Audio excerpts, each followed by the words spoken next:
So, Madhu, Resi, Avni, anything to say? How's the week been like? I think for me it was wonderful. I only get one class with my kids every week. So this week it was more of reflection of how things were going. So I mainly asked them questions as to how the sessions are going, how do you want assessment should be, are you okay with assignments? I didn't expect them to come up with such clear answers. Because I thought when I say assessments, they will say, no, no, we don't want any assessments. But I was surprised the clarity they had. I didn't have to tell them, I don't have to lecture them as to why assessments are important or anything. They themselves said, okay, this is the periodicity when we should have, you continue quizzes. So it was so clear, so I really didn't have to think, at all from my side. I just had to pose questions, and it was amazing to see their responses and their own ownership of what they should do there from their side and what they expect me to do. So it was beautiful. What age group are you working with? 12, 13, 14. What a wonderful age. That's when you have that conversation going is when you can do the norms.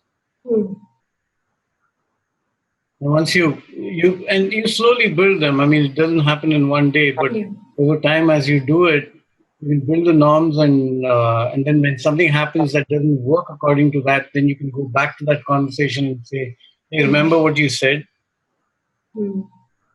Yeah. Remember we did norms."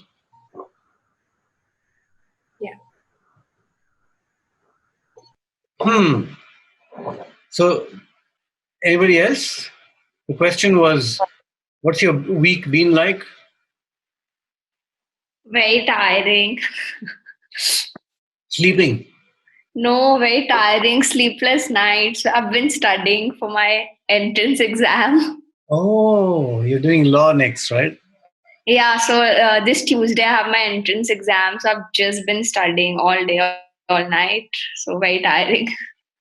I hope these 2 hours will be a relief. Yeah. At least we won't be talking law. Yeah, that's there. And there's just so much to do for this exam. So just a little scared, I guess. Good. Bharat, how are things for you? तो इस हफ्ते बहुत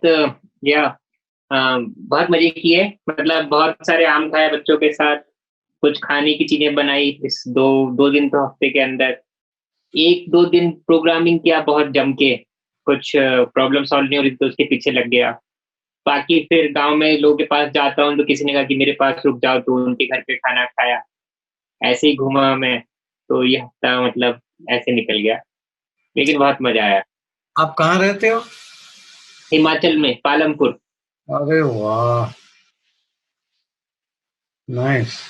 पालमपुर रहता हूँ, गांव में रहता हूँ. तो फिर बारिश का मौसम है, लेकिन बारिश कम हुई. 1-2 बार बहुत हुई, लेकिन अभी वहाँ कोविड वगैरह कुछ नहीं है क्या? कोविड का इतना डर नहीं है, क्योंकि कोविड का इतना वो मतलब ऐसा परेशानी नहीं है. It was once, but after the serious lockdown and the restriction imposed by the Himachal government, कि वो अंदर आने के लिए थोड़ा बहुत मुश्किल है, बाहर से हर कोई नहीं अंदर आ सकता. If he has some certificate is not infected with COVID, तब ही आ सकता है वो. और उसके बाद भी 15 days क्वारंटाइन है. अच्छा. तो वो हेल्टर स्केल्टर वैसा नहीं है. अब बसेस भी काफी भर के चल रही थोड़ी. अच्छा. तो coming to normal here. Yes. Very good. आज यहाँ हमारे लिए लॉकडाउन खत्म हो जाएगा तो कल दुकानें खुलेंगी. ओह. So you're in a big city now, so you don't know how the situation suddenly changes. True. I think it's okay. I mean, I don't have a problem staying at home, so I'm okay with it. So how is Pune? Lockdown? Yeah, apart from that. Oh, the weather. We haven't had rain, so it's raining everywhere else but in Pune. I think Mumbai is flooded, but we haven't I had. keep seeing the news, but I've been missing Pune so much since I've come back. You're going to be coming back anyway, no? Yeah, but I don't know when. Once things get better. True. Racy, Monica. Okay, shall we begin? It's 6 o'clock. Yeah, समय हो गया. Okay, so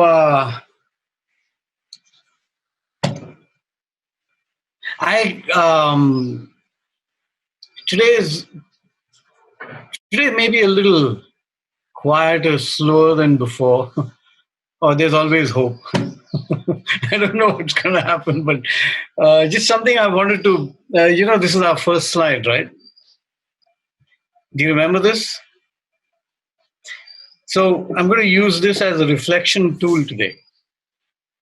Kind of beginning with that, and the question to you is. Now that you know what it means to be above or what it feels like to be above and below the line, have there been moments for you in the past week where you went below the line or you remember being above the line? How was it for you?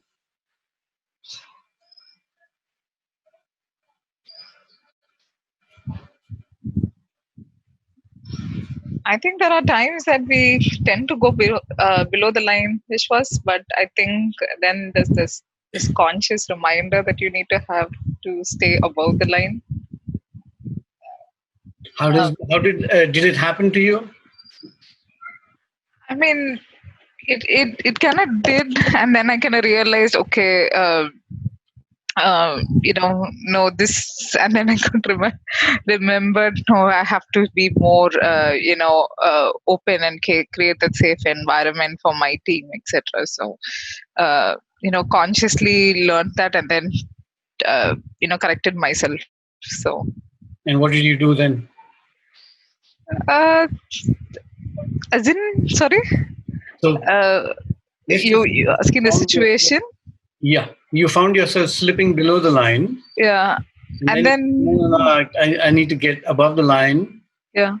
And so like, say for example, it was nothing to do where I tend to offend my team. It's just that I kind of, there's some confidentiality about one of my team member kind of stuck with the whole COVID situation, and to my stakeholder had to say that she's stuck with the COVID situation. Then I kind of realized, no, there's this confidentiality that I need to maintain, and then I can recall the mail and I kind of sent it. So I feel by letting go of the confidentiality, I didn't make her feel safe, so I kind of redid it. Again, I recalled the mail and then sent that she's under personal emergency, so please excuse her, and if there's any issues, just reach out to me. So yeah. Did it feel any different?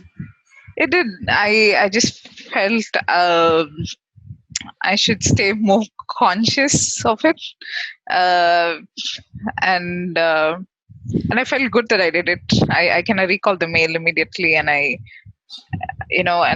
I didn't let go of that confidentiality that she actually said with all that confidence with me. So that's how I feel. Yeah. What did it feel like? You're telling me what you're thinking. You're not telling me what you're feeling.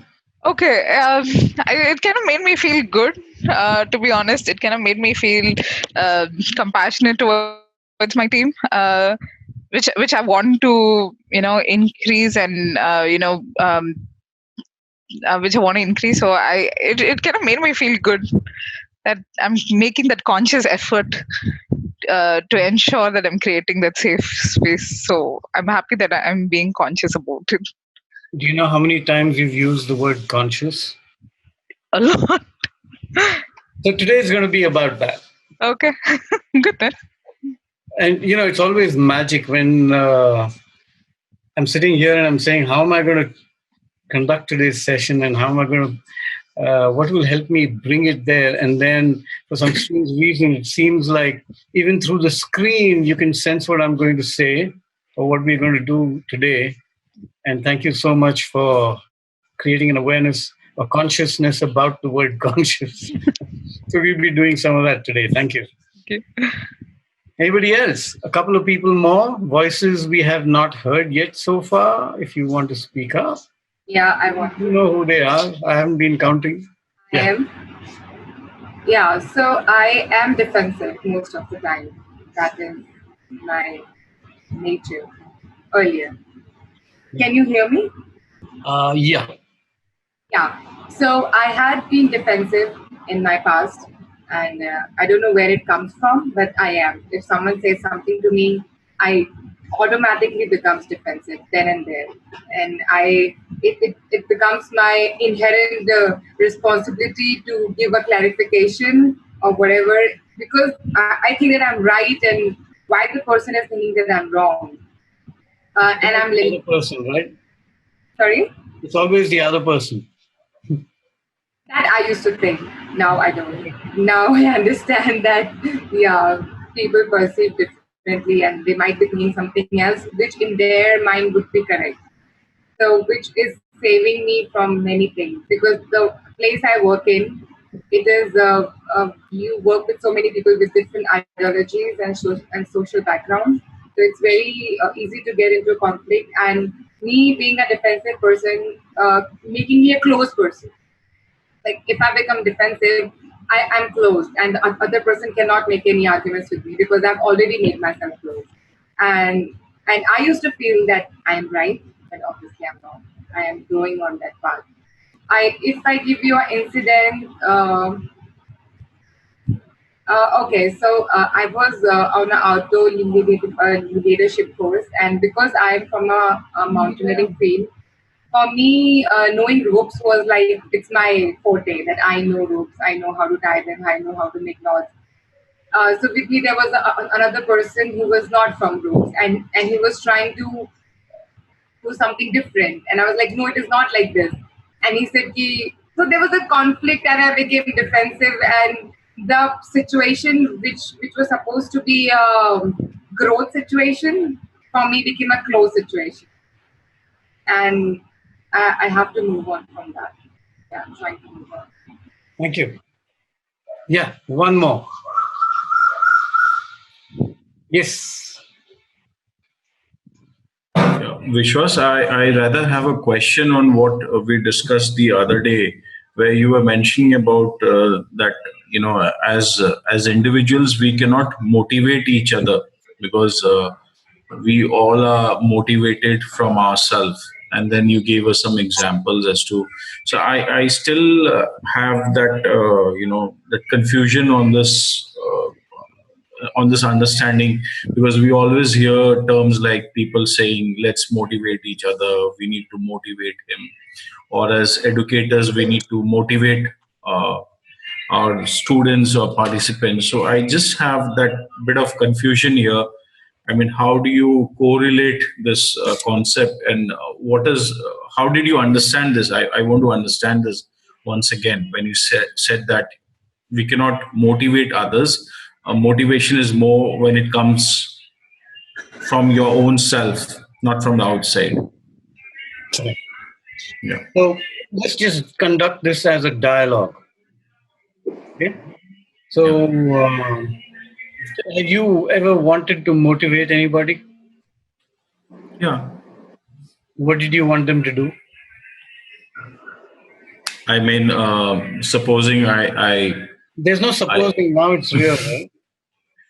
Yeah. So I wanted my kids to be motivated for studying better or focusing more on their curriculum. Got it. Yeah. And have you succeeded? Sorry? Have you been successful? Not really. Still in the process. Any idea why? No. Okay. So, would you say that they are not motivated? Partially, or maybe they just ignored my suggestions to them, or the way I motivated them was not effective enough. enough for them. It didn't work out, maybe. Right. So here's the thing. The reason it won't work and it doesn't work, and this is with our own children as well, right? Not just a classroom, with our own children. Yeah. Is that we've got an agenda. In your agenda, there was curriculum. Okay? Now, Yeah. if you approach the thing with your own agenda, you become so focused. Are you there? Yes, Vishwas, I'm here. Right. Yeah. I think we lost your video, but doesn't matter. If you approach the whole thing with your agenda, then you're going to be then you're already limiting yourself, because your measurement of whether they're motivated and responding to your motivation or whatever method you use, yes, the measure is okay. Tell me, if you were successful, what would it look like? It's not easy to measure it in the right with some I mean it's difficult to measure it in that way. Maybe Then I how could. do you know they're not motivated?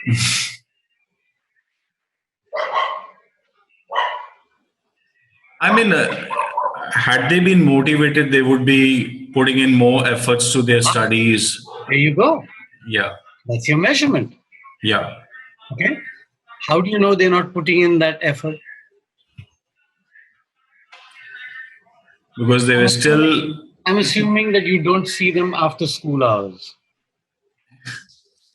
Yeah. So because they were still casual in the approach How do you towards know this. You've already measured them, right?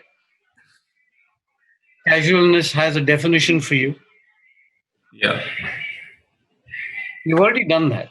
So you Yes. are already in that place that Racy was talking about, a fixed position. And once you're there, you won't be able to see much. So even if they are motivated, you won't be able to, because you have put motivation in a box. It means bright eyes. It means somebody writing a lot of notes. I don't know what it is. Please find out. Think about it. What is that? How will you know? And if motivation measure is equal to marks, is it? No, not really. Are Not you really. sure? Yeah, I'm sure. Okay, so then you really don't know whether they are motivated or not. But Yeah. I'm just bullying you here and taking you to that place which I think is important, which is that because we are looking at it through the motivation lens, we're looking for something very, very specific that very often even we don't know. Till somebody comes along in your life and asks you these questions, that please tell me what motivation is equal to. Is it marks? Is it bright eyes? Is it lots of notes? Is it lots of questions? Is it running in circles around you? What exactly? How will you know? And the thing is, we don't. And the moment we do, we fix it in our heads and we measure it on that scale. And then we judge it. Okay? That's Yeah. one. Second, we talked about motivation in the context of, we said that have you ever met anybody who's not motivated? And through the conversation, we discovered no one. Yeah. Everybody is motivated. They just motivated differently from your own motivations. Right. Now, if that is wrong, then we've got a really messy world. Because everybody is motivated differently. Mm-hmm. All team battles are about that. Right. All team building is about that. It's about organization saying, bring them all to delivering the goods that we want them to deliver, and because we pay them for it, we now expect it. Cynthia will tell you that's true. Now, is this clearer? Yeah. Yes. Okay, great. So I want push it and play with this, because this is when you can come to that place where you say, hey, you know what? That kid who's sleeping in my class is actually motivated. It's not his problem, it's my problem. I need to find out what motivates him and use that as a method. Correct. Okay. Right. So my earlier question was, above those who just joined in, the question was above the line, below the line. Did you find yourselves slipping below? Did you find yourself climbing above? And what was that situation and what did it feel like? So we've got time for one more person to speak up. And whoever takes the mic, yeah, if you put up your hand, it won't work. Come on, get on with it. I can share. I just like when I started accepting other my kids' ways of learning, I'm losing out connection with them. I'm feeling like what I'm not able to understand their ways of learning. Kind of, I don't know. That's what I'm feeling like. Describe what happened. Pardon?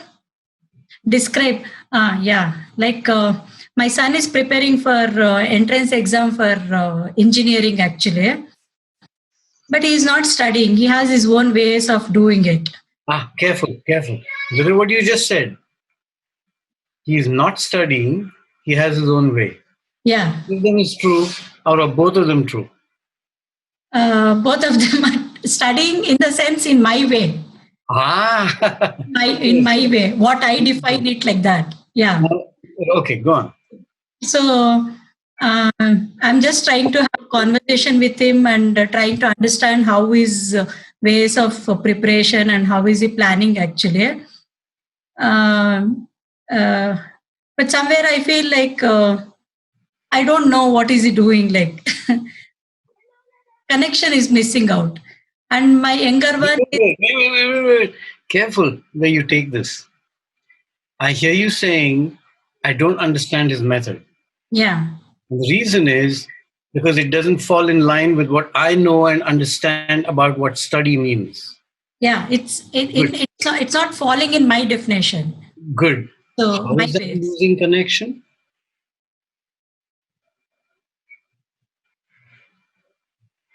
Am I failing to understand him? Of course you are. That's the thing. Right. Now, think about this. All his life, he has been in that situation. Yeah. He doesn't understand why you keep telling him to study a particular way when that does not work for him. Yes. That was the argument which was going on till now. But now I'm just trying to understand and be okay. What I understood was I have to be compassionate with myself and them also. Right. So we don't have conflict as a topic in this course. And I'm sorry for it because it seems to be one of the most interesting pieces of our lives. So here's I'm going to give you, so every once in a while, since something like this comes up and you talk about it, I'm going to try and give you a magic wand. Okay, here's the magic wand.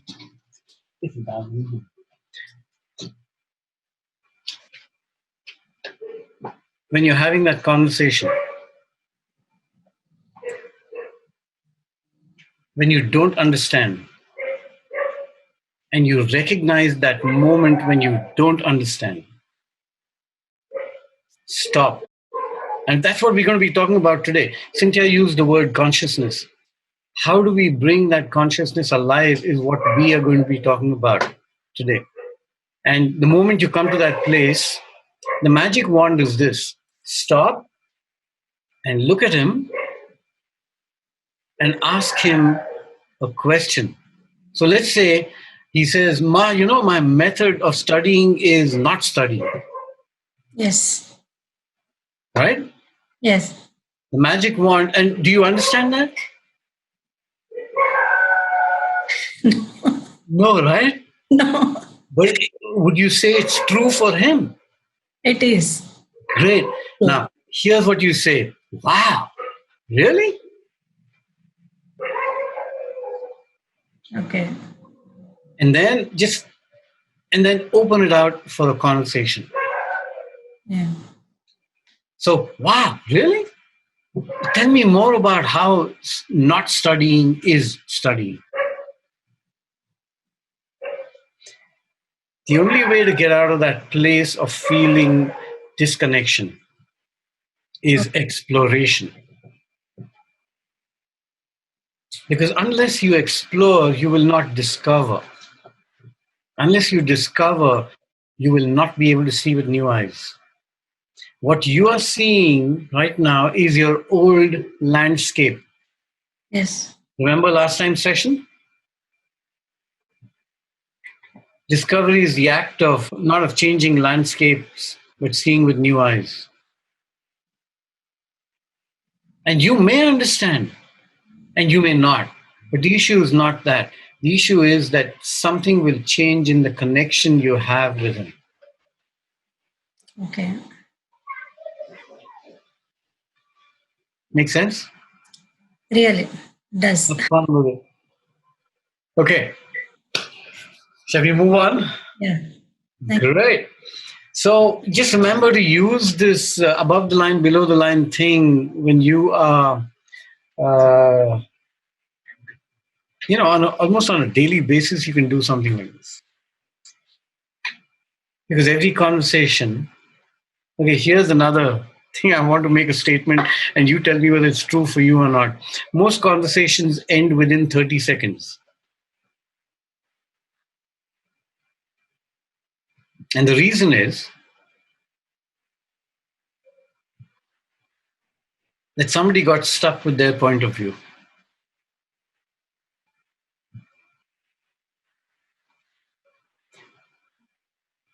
And once even one of the party clenches their fist, the dialogue is over. Can you imagine how much nonsense we keep talking then if this is true? It's just me trying to tell you what is right and what my point of view is, and you trying to tell me that, and neither of us is really listening.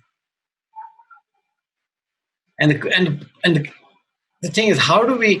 That clenched fist is an act of saying, "This is mine. This is how it should go. This is my idea. Do what I tell you to do. Study the way I want you to. Motivation is equal to something, something, something." And how do we? What's the magic? How do we get that fist to open? Okay.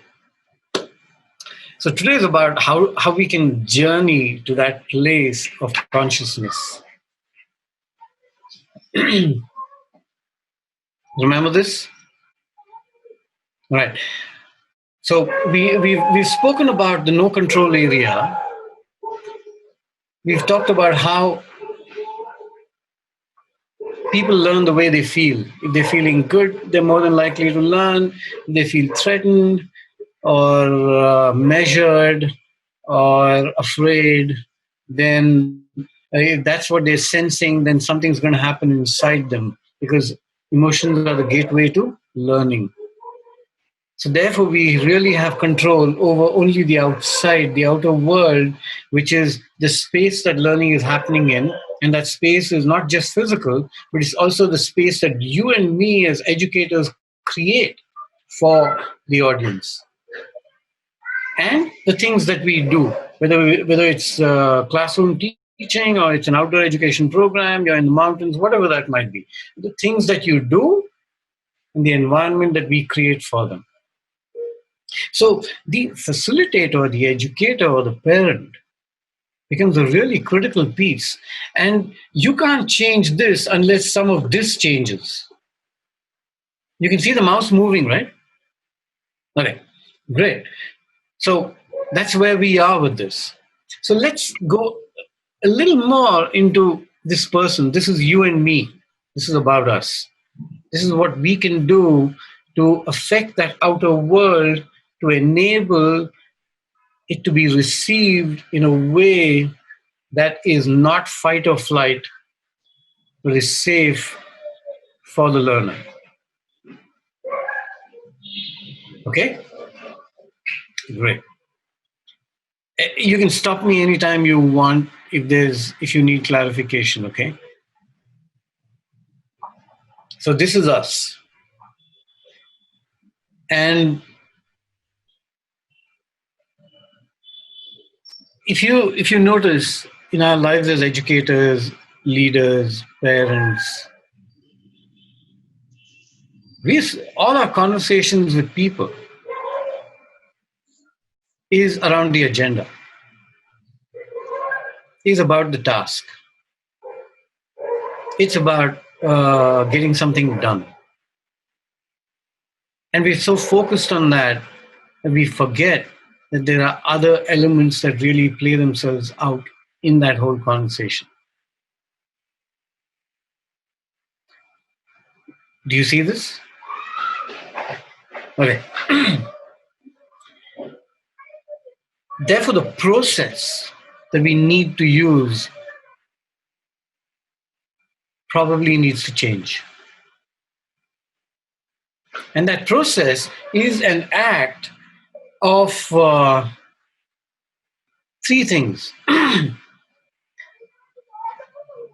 thinking, feeling, and doing. Okay? When we are thinking something, let's say we feel something, then we think something in the context of that feeling, and then our actions are based on that thinking. And this can go from zero to violence in less than a second.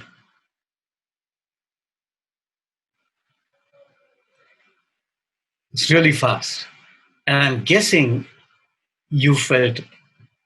Give me a thumbs up if you know what I'm talking about, that you felt this movement from something happening, you seeing something, to moving towards action. Right. Okay. Great. So here's something I want to ask you. Che, you ready with the bubble? Okay. So here's my question, and the question may not. I don't know. Is that question going to come up for them, or shall I say it? It will come up. Just let me share screen and it will come up. Okay. So here's the question. I'm going to say it anyway.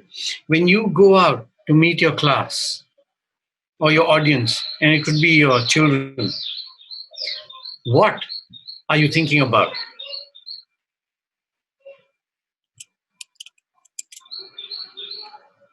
Go ahead and type your answer. I think you've got it on your phone. You've got a URL. Click on that and type in the answer.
We'll wait for a few more seconds.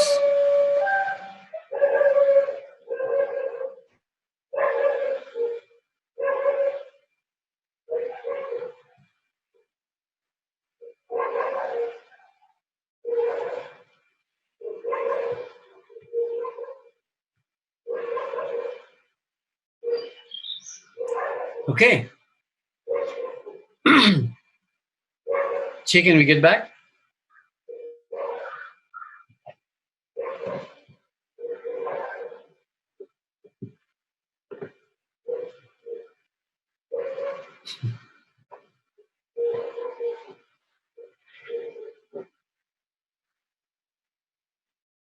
Okay. Everybody had a look at it? Che, can we get back?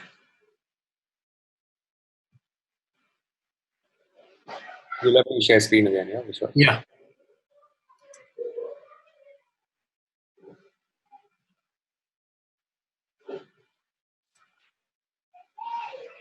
Okay. Right. So here's the thing.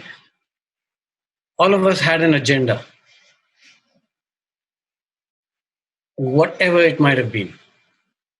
And I'm not judging any of this. All I'm saying is that you're conscious of the fact that you walked into that space with an agenda. You wanted something to happen. Okay. Now, I'm going to change that question a bit and I'm going to ask you to annotate on this.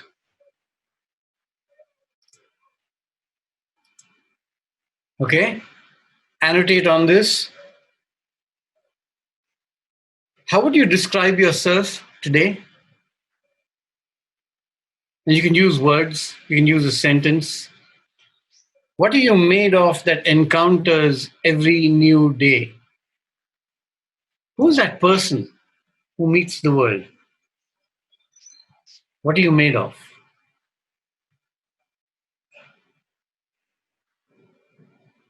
And just remember, there's no wrong answer. Whatever you put out there is right. There's no possibility that you will misunderstand the question.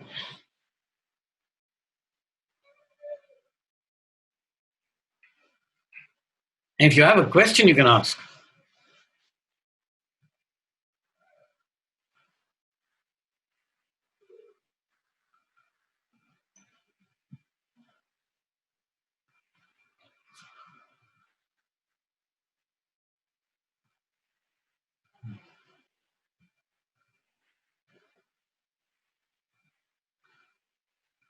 Okay, now let that be there. I'm going to ask you the next question. You ready?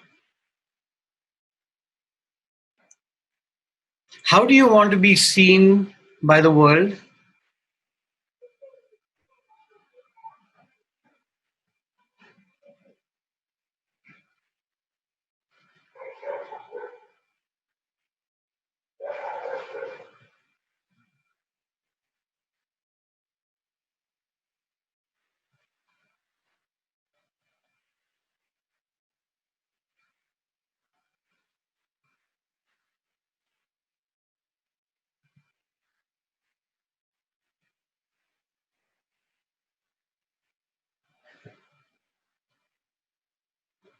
Okay, nice.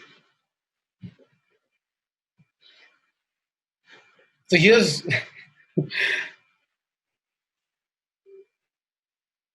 I don't know if you can answer that. If you can, go ahead and do that by putting your microphone off. And I don't know what you've written, and I don't know if anybody else knows what you have written. So there's complete anonymity here, and I think that's brilliant.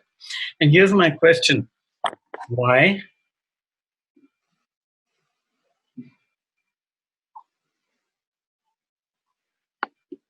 So you can put your mic off and speak up if you want. Is the question clear? No? You don't see it on the screen, right? Can you please repeat the question? Okay. What do you see on the screen? Can you all see the screen? Yes, yes. There's a lot of stuff there, right? Yeah. And complete anonymity. So nobody else in this room knows what anybody else has written. Not even me. And I'm looking at it and I'm saying, I want to be seen as a person open to discussion. That I'm dedicated to work. I'm knowledgeable. I'm learned. Normal human being, whatever normal is. Empathetic, good human being, whatever that means. Okay? You said something. you've got a picture in your head. My question is, you said something about how you want to be seen. Why? Because that's how I picture myself, and I want myself to be. Okay. I think it's an image of like what you want to be. It's like What you want to be. Yeah. Okay. And why? Because that is satisfying. You feel contented. If you feel this is your wish. You're not there yet. So you're not content yet. You want to be. Yeah.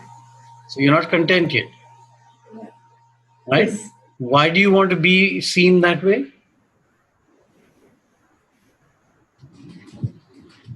Because it's a character which I admire the most. I want everyone to see me that way. Why and how do you know that's going to be admirable? Because I admire it. Where did you learn that? I saw a person, I know a person who is very empathetic, so I want to be that way. Nice. So it comes from somewhere in our history. Yes. Okay, great. So we are, whoever is sitting there, whoever you see, everybody on the screen right now is actually history. Yeah. Okay, great. Che, can you take a screen grab? Okay. And so it raises the question, so what am I made of? What are we made of? And we are made up of all this. We think of normally if somebody says, so what are you made of? And they'll say, oh, head, heart, hand, nails, hair, 2 limbs, eyes, nose. So that's one part of it.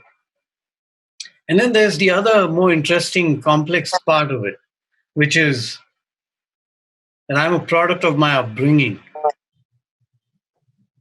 So what you saw and what you admire and learn to admire comes from some part in your history. Yeah. You've got a memory of something. I mean, if you ask me, if I was to answer that question, what do I want to be? I want to be wise. I have no idea where I picked that up from. And I have no idea what that means.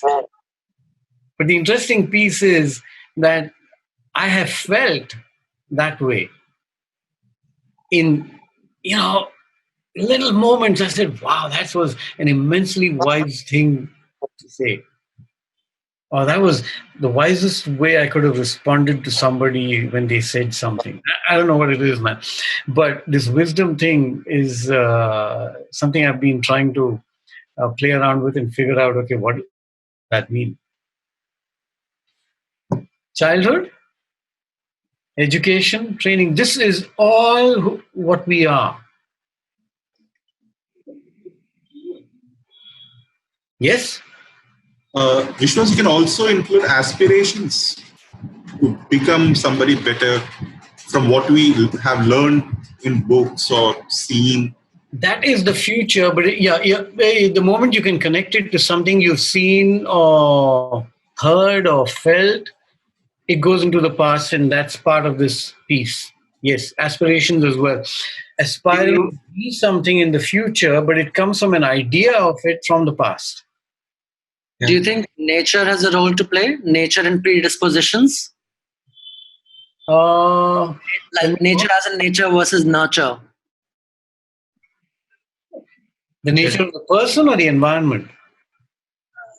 I basically mean the predispositions that people, are born with, the innate instincts that people have.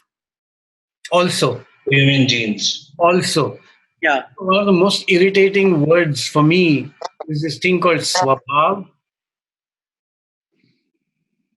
You heard that word, swabhav? Yeah. And when people use that word, it's like, अरे ये उसका स्वभाव है, बदल ही नहीं सकता, can't change. I have a big problem with that, but that's my problem. Don't worry about it. This is it.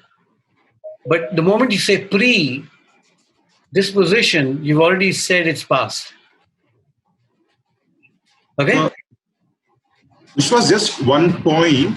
The way we are discussing it seems as if we are a product of our environment. We do have our own individual agency, right? The way we interpret what we receive.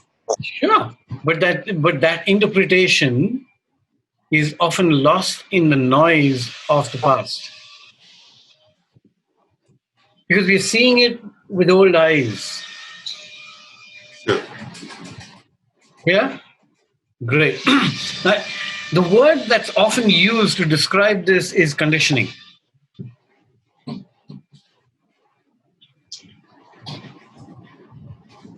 Okay, now, so here's the thing. Most of the time, what tends to happen. Oh no! I tell you a story. It's getting too serious. Here's a story. So this, I mentioned to you this guy called Colin Beard. Colin Beard's written a wonderful book. He's done a few workshops in India, and he said, "Hey, I'm doing a workshop in Singapore. Can you help me with it?" I said, "Yeah, sure. Why not? You're going to pay me for it, right?" He said, "Yeah." So, and then he says, I have no idea what these guys want, but this is going to be done in Singapore, and that's the East. And they want somebody to do a workshop on professionalism. I said, professionalism. Now I'm going to add two more words to my irritation. I've already mentioned Swabhav. The second is professionalism, if you want to call it that.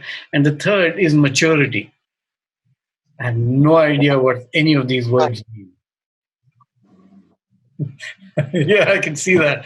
Okay, so I said, God, and of course I wanted to do the workshop, so I didn't tell him I had no. I told him, I said, Colin, I have no idea what you're talking about. He says, hey, they want a workshop on it. I said, great. So I said, now I've got to deal with it, and I went into this thinking mode, and we had a lot of time. So, and I came up with. I said, okay, how do I'm going to build a map, a word map, and I put professionalism in the middle, and I started putting words that dropped into my head when I heard the word or saw professionalism. And for a long time, almost for a week, that thing grew. And it filled up a page and then a second page and so on and so forth. And it was quite an interesting thing. And then suddenly I noticed, when I looked back at it after a week with new eyes, I noticed that there was a pattern beginning to develop. And that pattern essentially was this. When I asked him, I said, what do you mean they want a workshop on professionalism? He said, look, this is an organization that does, they're into outdoor education. Children from 6th grade to 12th grade are going to be coming to them. It's part of a government program, and they have to appear professional. Interesting. Which means that they have to appear professional. And for me, the word that jumped into my head was that their conduct must be professional. You with me still? Okay. So I said, interesting. So now they're saying professionalism is conduct. Now you're moving backwards and you're saying, what does professional conduct mean? It means polite. It means you have to have your skills. You can't hesitate. You have to be a good decision maker. You have to have. You have to be creative. Now that thing grows. I said, "Wow, that's a huge ask. How are we going to do that?" And I said, if they want it on professionalism, is the expectation that at the end of the workshop, they're all professional. I said, I retire, can't do that. But what I can do is confuse the hell out of them so that they define what their conduct needs to be by themselves. So I moved backwards and I said, where does conduct come from? So here's that conduct. What people see of you is very often the direct result of conditioning. That conditioning leaks out into our conduct.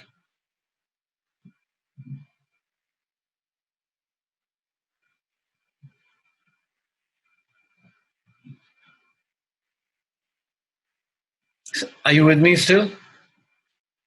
If you have a question, ask it now. So somewhere it transitions from being a workshop to be done with outdoor educators in Singapore to philosophy. Okay, great. So what people see is very often your history, my beliefs, my values leaking out. Manjula, what came with your son in that conversation was what you think it should be. Your history. Does that make sense? Right. Still with me? Let's move on. So now here's the thing. If conditioning is constantly leaking into my conduct, then it means it's almost as though I have no control over anything. And yes, conditioning will change because new experiences layer themselves on top, and that conditioning gets added on to. But what it suddenly implied to me was that, damn it, I'm never in the moment. I'm never where the action is. I'm never real here and now. I'm always operating from the past. But it doesn't make sense because I'm encountering something new every moment, but I'm dealing with it from there. And is there some way to move around that? And what does that mean? And this is what it meant to me. My conduct, when it's affected by conditioning, go ahead and read that.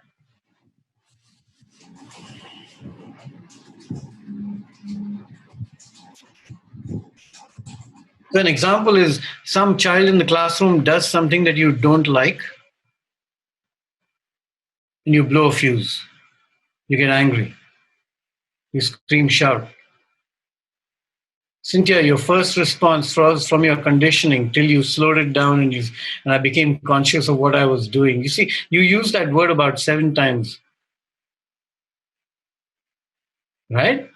Now, your first action, if you had allowed that to happen, it was a result of you moving from here directly into your conduct. Okay? Great.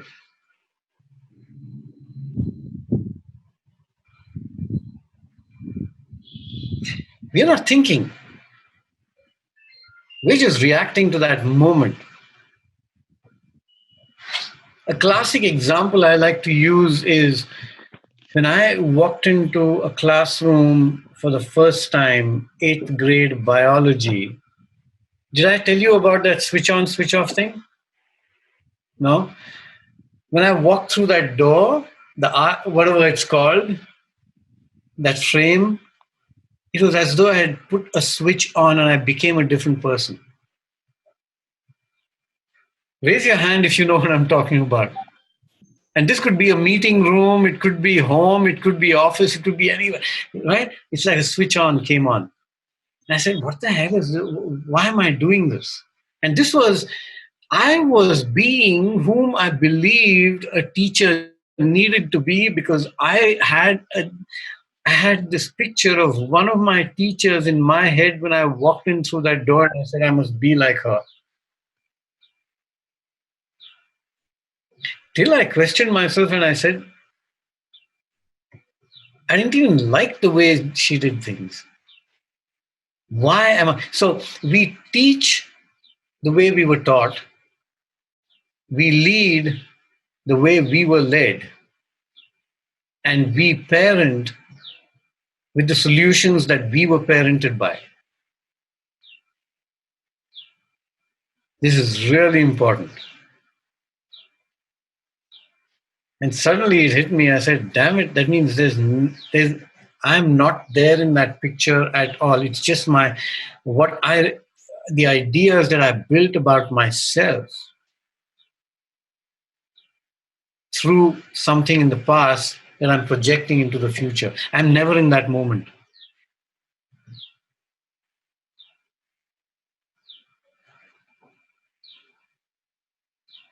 So any act leaking directly from conditioning to conduct is going to be out of place. Great. So what to do? Do you have that question, or is that just mine? What shall we now do? If everything I do is history, then what's going on? Okay. So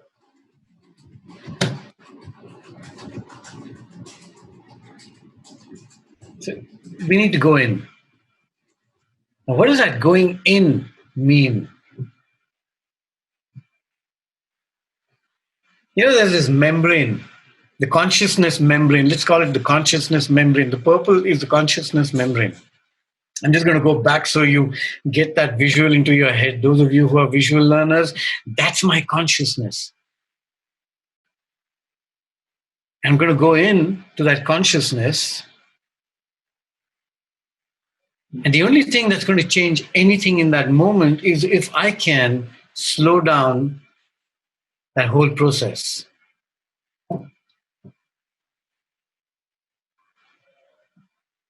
My history makes me do this. If you're a class teacher, if you're a parent, you'll know that there are times when you scream at your kid and you're full of regret after that. Raise your hand if you know what I'm talking about. You say, what the hell am I doing? And this is that moment which is really, really, really important. As parents, as teachers, as leaders, as managers, if you're leading a team, doesn't matter. And how much of our lives we spend in regret, what a waste of time. So let's see if we can change it. We don't want that to happen. If we don't want that to happen, we need to pause. The moment you recognize history playing itself out into the future, into the present, into that situation, everybody breathe. I want to hear the whistle of the breath.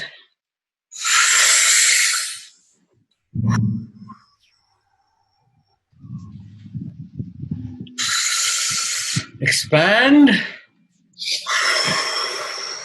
You should breathe. You should be breathing so hard you see stars. Try it. Try it, really. Push your hands out. Then it compresses the chest cavity. Breathe in. Expand. Breathe out. Yeah. Shake out. Nice. That pause is critical. We're still in the purple consciousness membrane.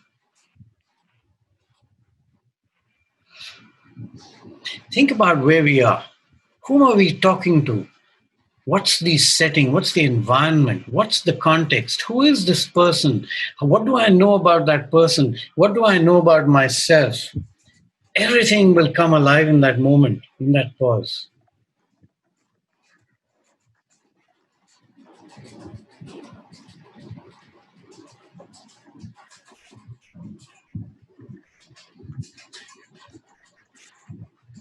Who are these people I'm relating with in that moment? If you're an educator, you've got this classroom full of children, you don't know their backgrounds very often, find out. Because if you don't know who your audience is, the easiest thing for a teacher to do, and something that happens consistently, is that they bring the way they were taught into that classroom till you challenge them, or till a child challenges them and says, "Ma'am, I don't like the way you teach." Can you imagine what will happen? Not, "I didn't understand," because that's about the subject, but "I don't like the way you teach." And if you were told that, or if your children told you, "I don't like the way you're parenting me," wouldn't that make you pause? But that's the outside world exerting its push and saying, "Hey, slow down. What the hell are you doing?" But if we can do it ourselves, it's magical. That's all I can say. So know who your audience is. Okay? Because anything you say, I'm constantly aware of the fact that anything I say to you is like an arrow. Once I let it go from my bow, gone. I can't bring it back. There is no control Z.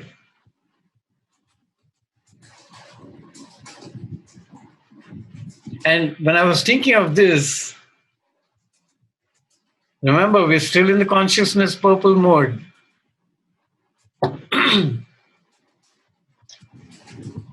So pay attention to the screen and read this.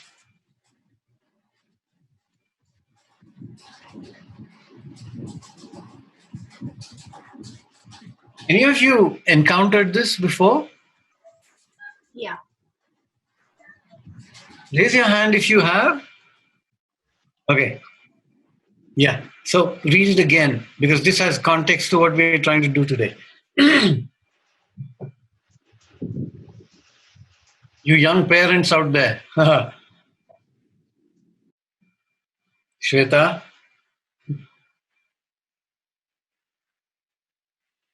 She doesn't Yes. belong to you. She doesn't belong to you.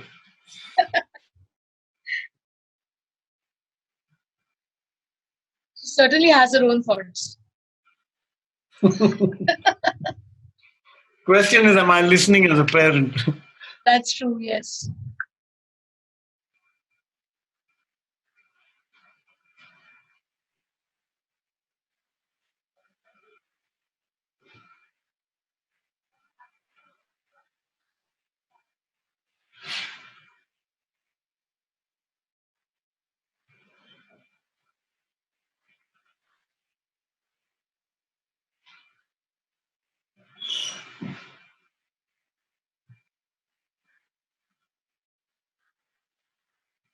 No control. Once they're born, gaya.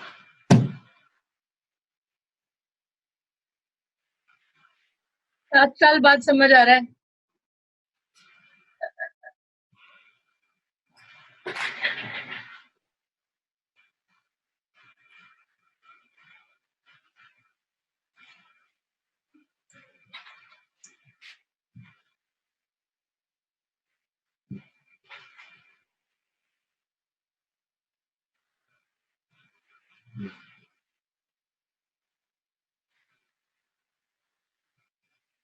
If you get a chance, read The Prophet is a small book. Khalil Gibran.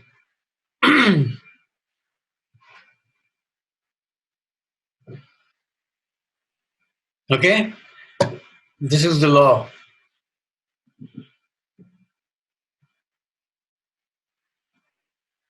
You're still in the purple. Be aware of all those poetic lines, which are really hard as parents. You mean I have no control over my children? Right.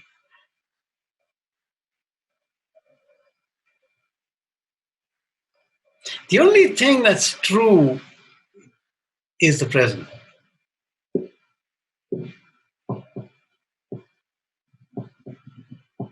And somewhere I think we need to cultivate this Buddha nature,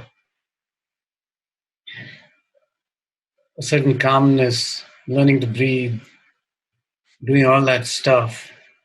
I saw the word calm in a lot of places. You wanting to be that. I wonder why.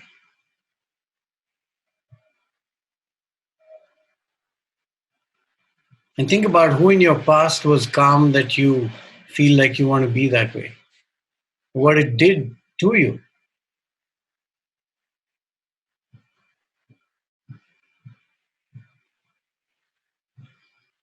So this whole act then is not about the conditioning. We have no control over it. We're going to receive it anyway. We do have control over the conduct, and that conduct can only be different if we can increase our consciousness. To kind of bubble that consciousness, that purple layer, expand it, become a little more conscious about how we do things, what we say, how we are saying it.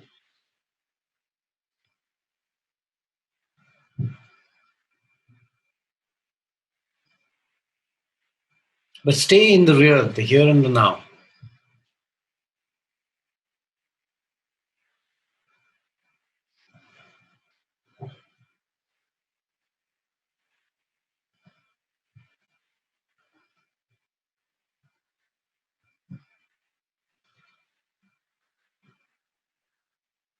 You can see I'm a huge Kung Fu Panda fan, right?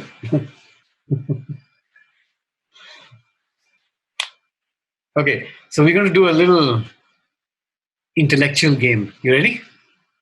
I have some questions at you. Huh? I have a. Can I ask a question? Please, please. So this, since I became a facilitator, I noticed that, say, in the classroom, I'm very mindful of my conduct. I know I have to be a good effort. But once I am out of the classroom with my friends, with my family, I'm just free, like back to myself. And I know I'm like any other average person. So the former one, where I'm a facilitator in the classroom, definitely my contact is more mindful, but it takes a lot of effort. But when I come back home, I am free. So like the contact is not so mindful, but I am not under any stress. I am who I am.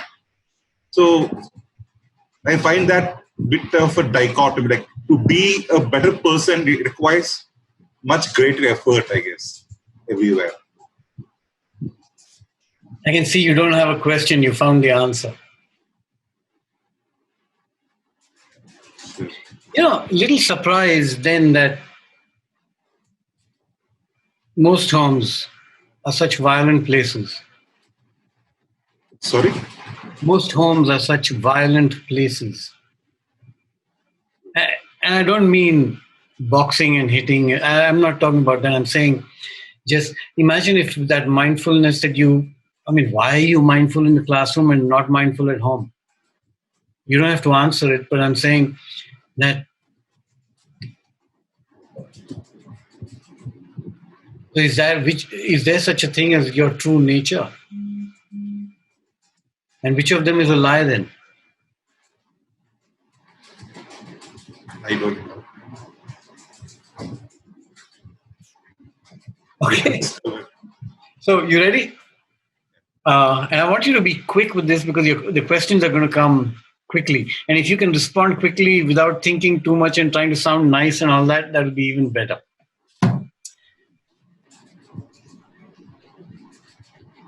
And the question is, what would you do if? Okay? Imagine you have a child, even if you don't, but I'm sure you have a nephew or somebody in your life who's a little kid, right? Imagine they want a new toy every day. What would you do? I won't get. Say no. Okay. So I then would ask why. A new toy.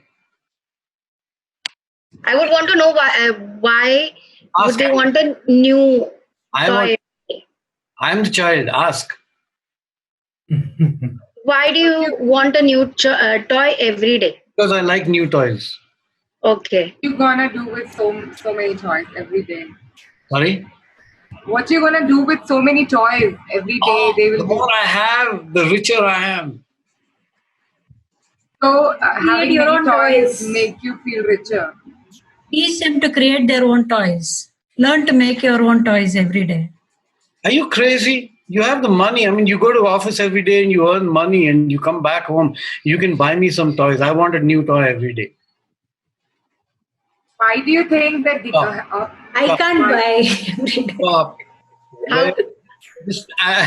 All I want you to think about is, where is this answer coming from?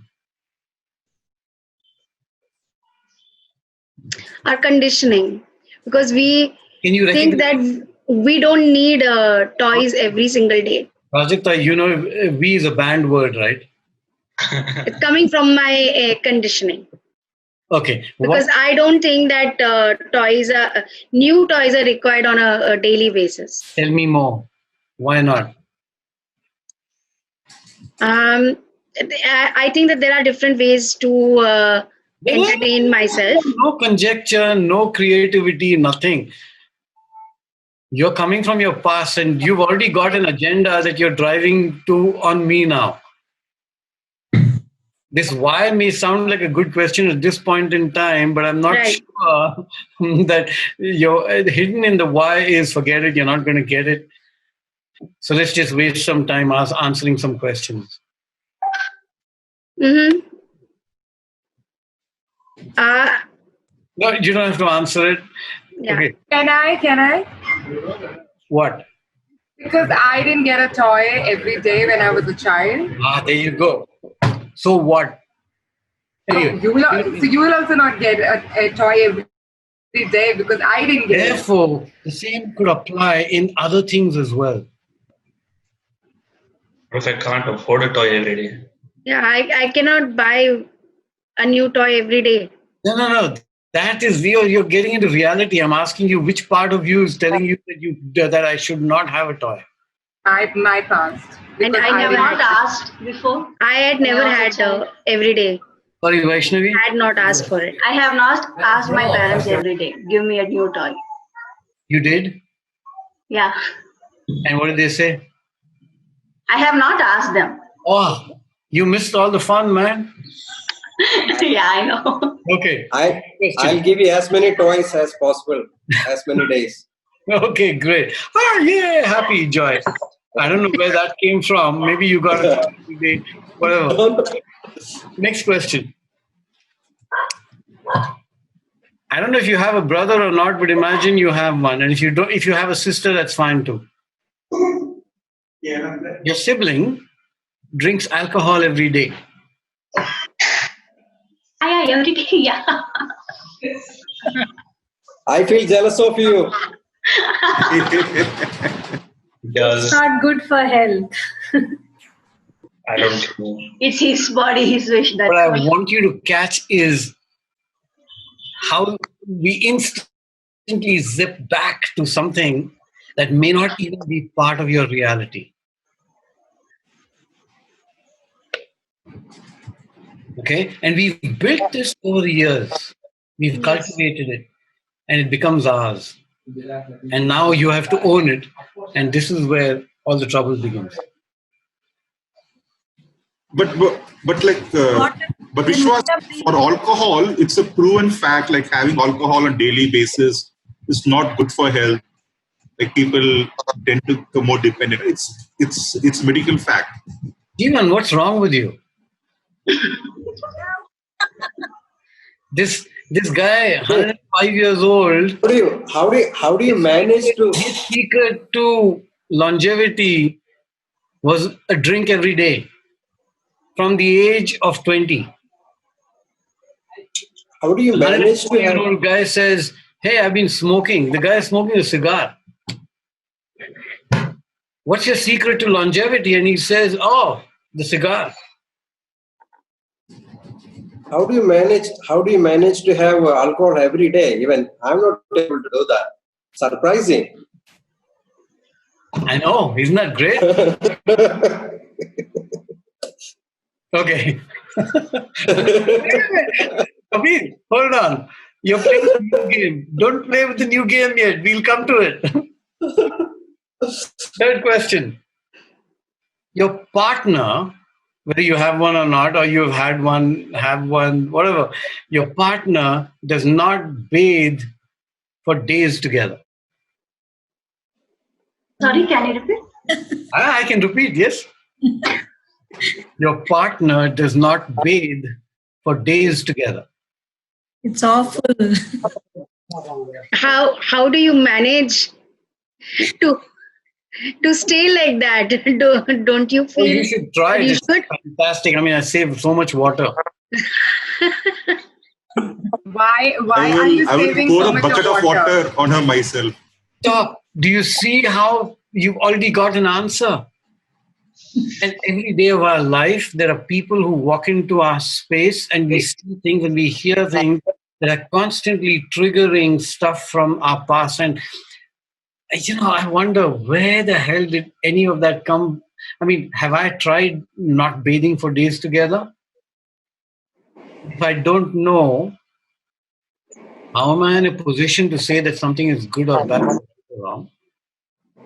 But I already take a position instantly. The moment you hear what I'm saying, you've already taken a position.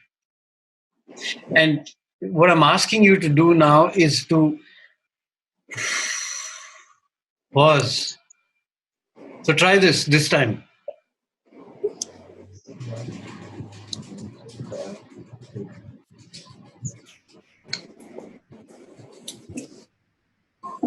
Your child wants pizza every day. What do you like in pizza? Go ahead. Enjoy yourself. What did I say? The purpleness has to grow. Don't respond from your old story. It's old. It's gone. It's faded.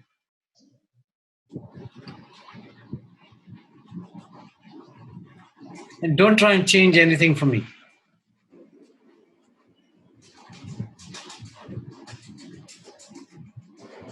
Can you accept it? Yes. Okay, sir. Okay? I'm just going to leave it at that. And I think the whole act of working in the space that we do as educators is raising this consciousness. And the only way I know of how to do it is that pause is a critical piece. Okay? Ready to play? Okay. So what Che is going to do now is breakout rooms, and you have only 10 minutes to make these animals as teams. What? How are you gonna do that? I have no idea. I'm sorry, as what? Using the tangram? Huh? Yeah. Oh, sorry. I should have. No, I have my tangram, so we have to like make it and take a picture. So here are the conditions. All members of your team have to make it. Avoid using visual means to share. So don't share pictures, don't share video of how you're doing it or how you got it. The only method you can use is dialogue. And don't access Google yet. Got it? And try to be as honest as you can. Yes, Varun, you got a question. We have to make it collectively, or each one of us have to make it? Original question. By the end of 10 minutes, all of you should have made it. Should have made what? I missed One of them or all? Okay. Che, you want to take on? Yeah. My question is the same thing. Do each of them have to make all four? No. They have to make at least one. So we're going to make 4 rooms, breakout rooms. Room 1. So we'll go from left to right. Room 1 will make the yellow, whatever it is. Room 2 makes the dog. Room 3 makes this beautiful, colorful thingy. What is it? Egyptian cat. And room 4 makes this thing. Do you know what that is? Aeroplane. No, it's a crocodile. Yeah, it's a crocodile. Looks a little bit like a... The rules of the game. Do not show. You can talk as much as you want. Avoid accessing Google. And by the end of the 10 minutes, all teams must have made it. Clear? Good. Okay. Okay. Go for it. Yep. Even we thought that we got it actually. That's room Same here. room 4. Room 4. The crocodile. We had Manjula, who is an expert with tangrams, so we followed her instructions. But it is wrong actually. Right or wrong, we follow the leader. Right. So, do you think you had enough time? Yes. Yes. Absolutely. And yet, maybe we didn't get it. Yes. What was there a struggle? The remembering, for me, the picture was like, I didn't take the pic of it, so the main picture was not clear.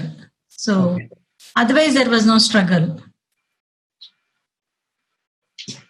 Anybody else? I just thought it didn't look good enough. It doesn't look like what's there here. So yeah. What else? How do you think you were conducting yourself? I was having fun. Sorry? I was having fun. I enjoyed it. Quite naturally in the moment. What is that? Just engrossed in trying to figure out the pieces and, picking up whatever clues that you could from whatever everybody else was talking. Okay. The struggle there was also to do with the fact that because you're in a group, you end up thinking your position vis-a-vis rest of the group. So, you can tend to lose your balance there. So that was a struggle. What do you mean by lose balance? So this is a very easy puzzle per se. If one was to think about it and expand consciousness, you can do it quite fast. But because you get lost in that, distracted, you get distracted as well by what others are saying and doing. You can sort of lose that balance is what I'm saying. Okay. So although you choose to stay conscious, but your instincts are to... Who is you? Myself, me. Just checking because, using the words you and we is a very safe space. Me. Okay. So if we can, when we talk about our own experience, if we can use the word I, it feels a little risky initially, but I think it would help. So that I know that you're talking about your experience, not generically about an experience, because I'm guessing there are people in this room who are saying, no, that wasn't true for me. But when I hear, this is what happened to me, I can sit back safely and say, okay, my experience was a little different. Okay, great. So you want a solution? Yes. Okay, was there a similarity between the way you went about this and the way we deal with groups or our children?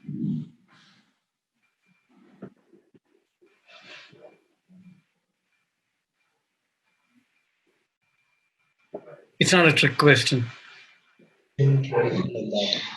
Yeah. If you felt there was a similarity, what do you think that similarity is? I didn't understand the question.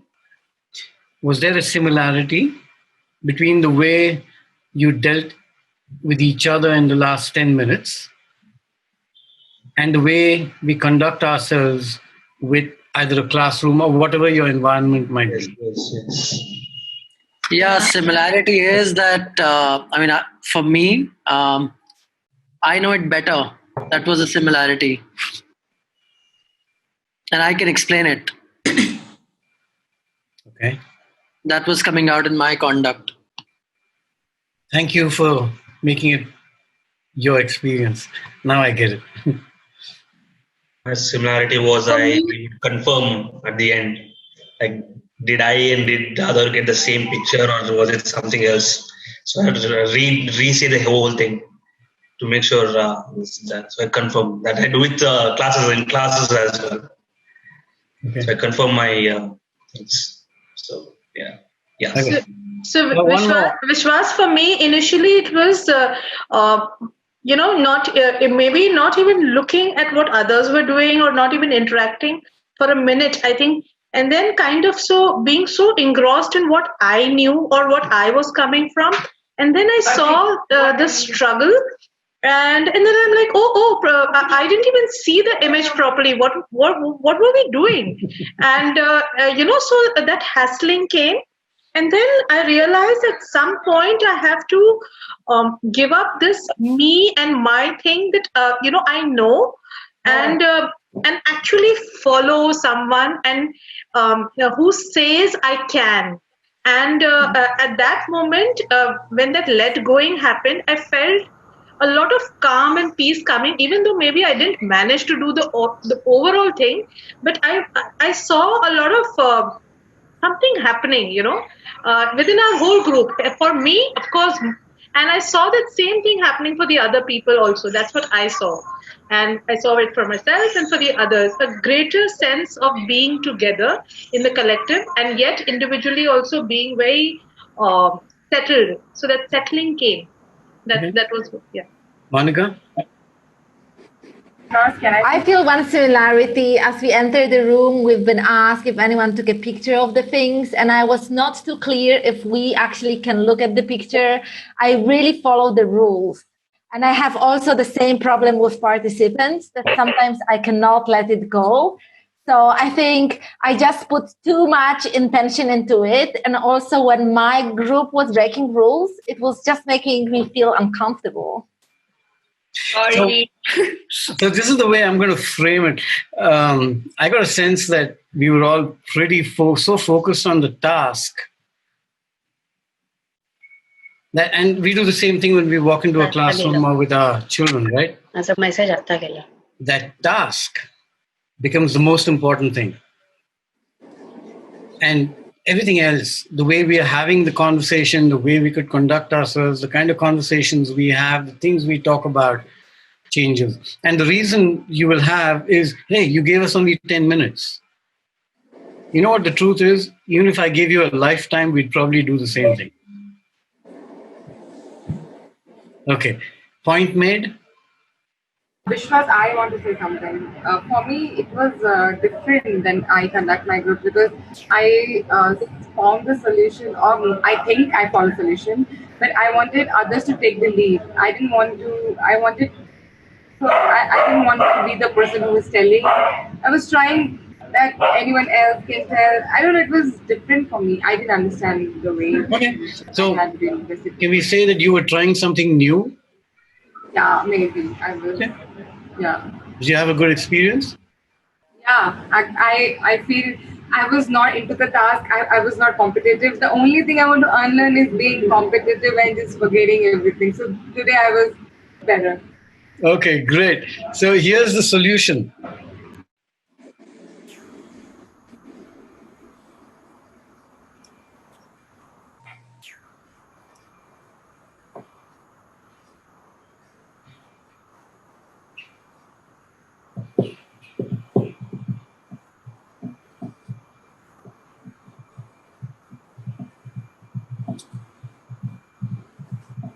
So the group that thought it got it, did you get it? No. Don't worry about it. Just remember one thing, that in this methodology, when we present activities to groups, in my opinion, The last thing we want to talk about is success and failure. Everything we're trying to do with people in the context of experiential methodology is around approach, process, methodology.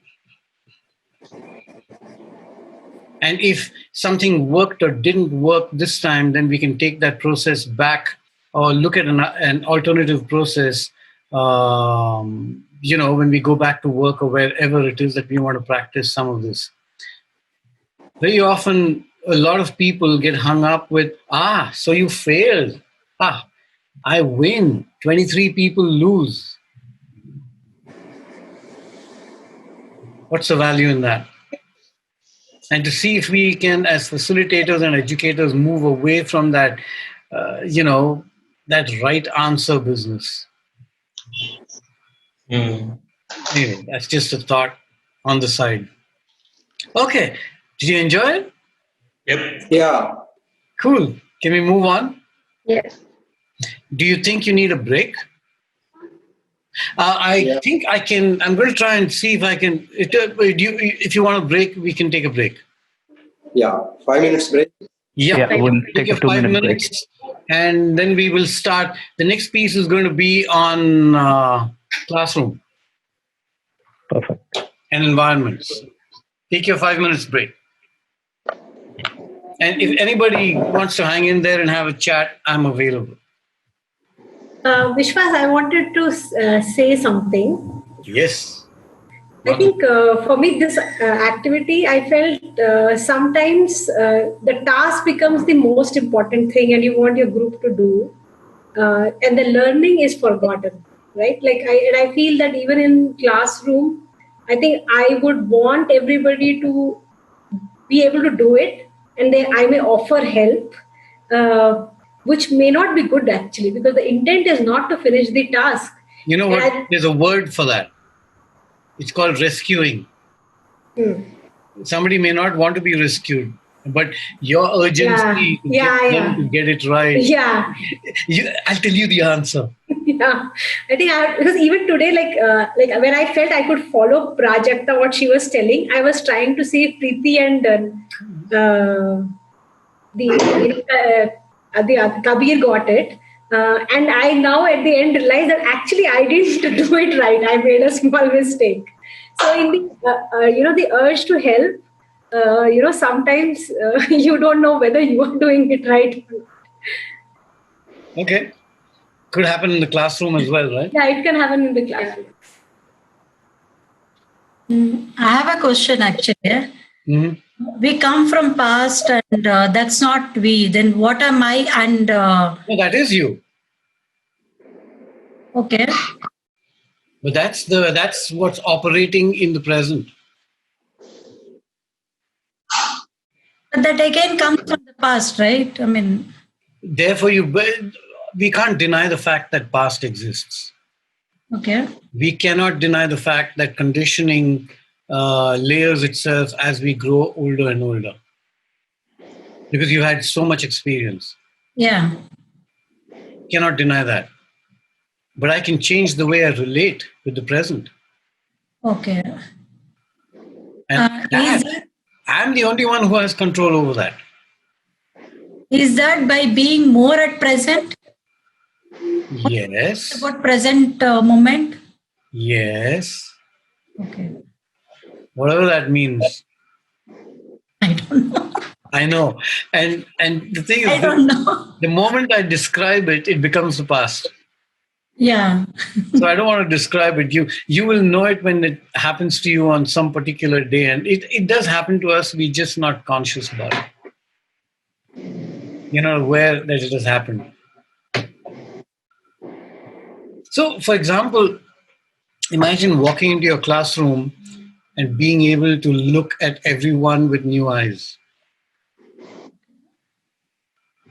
No history. Just look at them and say, hey, like they say, a rose by any other name would smell as sweet. I mean, does the smell come from the word rose or the rose itself? Does the experience of the rose come from the word or from the thing? And I think we've begun to have these virtual experiences from the word rather than from the rose.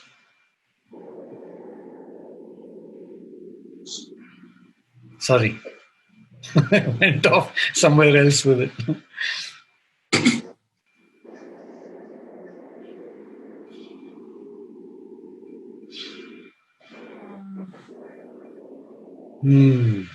Does that say that we define something every time and we go by it? Yeah, I think so. So if I've had a bad experience climbing a mountain, all mountains are going to be like that. Okay. I look at a mountain and the experience plays itself out. And I say, do you want to go on the mountain? You say no. Why? Because I had a bad experience. But this is here. This is now. That was 10 years ago.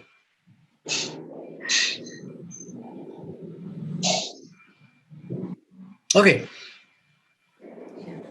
How many minutes are we? Can we begin? Okay. So tell me what this is. Can you see my screen? Start and stop. Stop.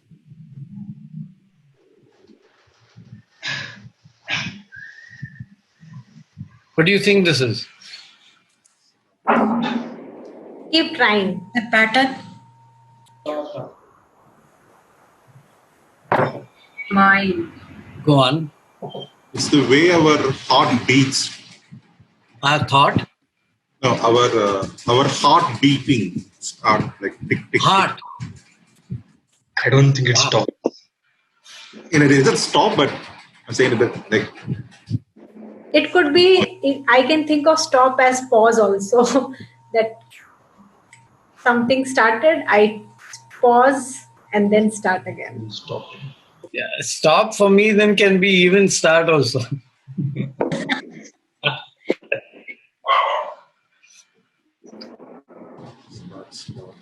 But then it's for me, it's keep trying.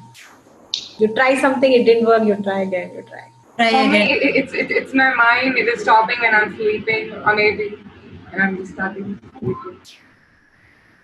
The continuous pattern. In the life of a student.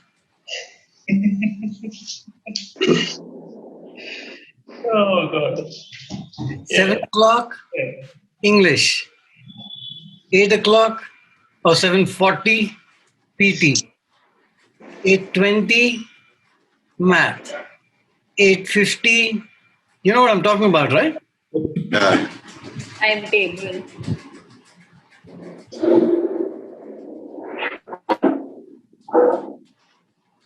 Never thought about it this way, Vishwas. Sorry? Never thought about it this way. I know. And I'm saying, so I did a workshop, it's a little story. Did a workshop for teachers. And I made them sit in that seat for 3 hours non-stop. I talked. And they got really fidgety. You know how it is, right? And I said, why? What happened? Oh, you're too long. I said, what is too long? We've been sitting in these chairs for 3 hours. I said, how do you know it's 3 hours? Because the bell rang. How does it feel?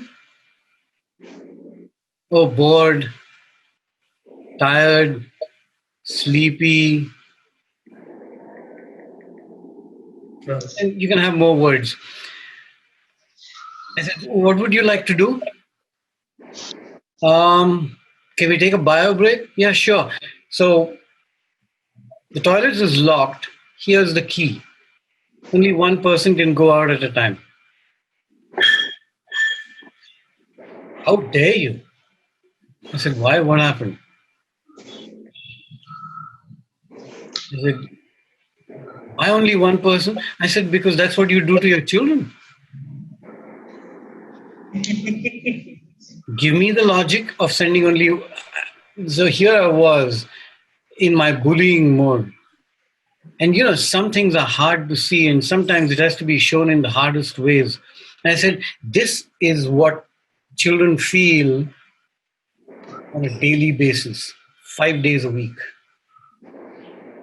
And if some kid fidgets, depending on the culture of your school, you will either make them stand, stage 2 stand on chair or bench, stage 3 stand on table, stage 4 outside the class. No, front of the class first. After that, outside. And some places, murga bano.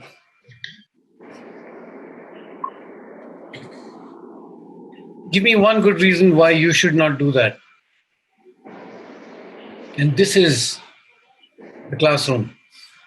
Not just for... Okay? So here are some thoughts on that. I'm guessing you have encountered this before.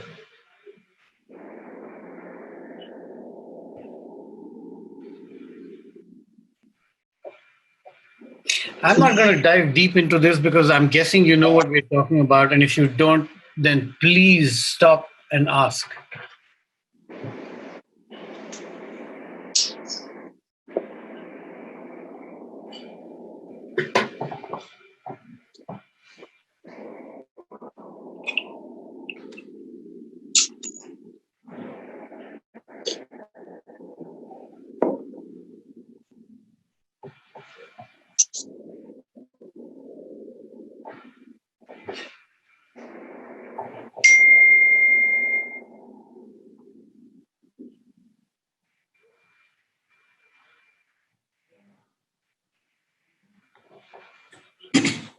Just remember, the answer to this is not continuous testing, because I know some of you who might be in different boards or schools will often say, hey, but we do continuous testing.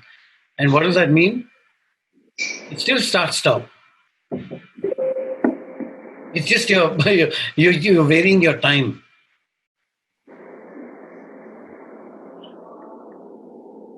Vishwas, by the blood pressure testing, I was reminded of the thermometer, check that we have to do nowadays when we go, and just by that one temperature, they say, okay, you're okay, or you're not okay. Because Yeah, I know.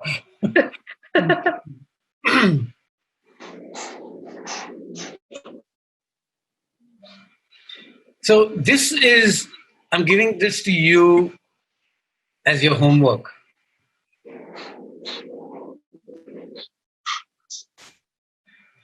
Please write a paragraph or an essay on it, those of you who do journal. Oh, by the way, celebration time. Almost 13 people journaled.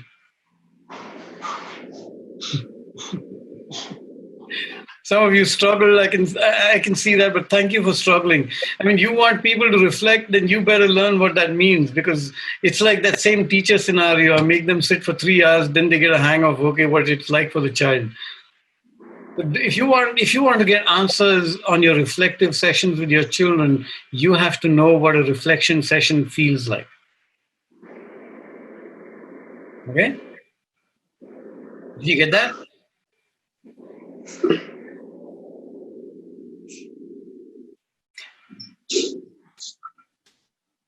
Okay.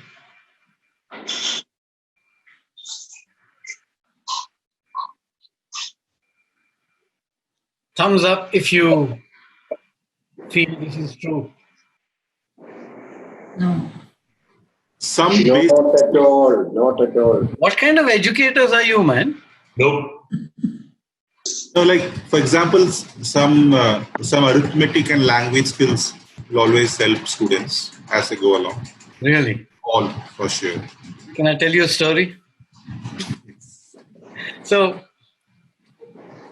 there was a principal who attended one of those things that I did.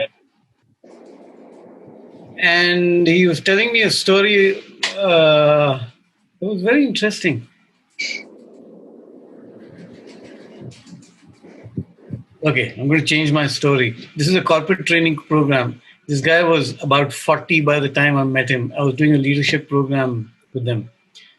And one of the things I used to do was life stories, and this was his life story. He's the son of the principal of the school in Andhra somewhere.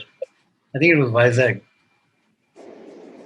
He said, because I was the principal's son, nobody really, held me up for doing anything. So I would go to class. I would regularly sit in class.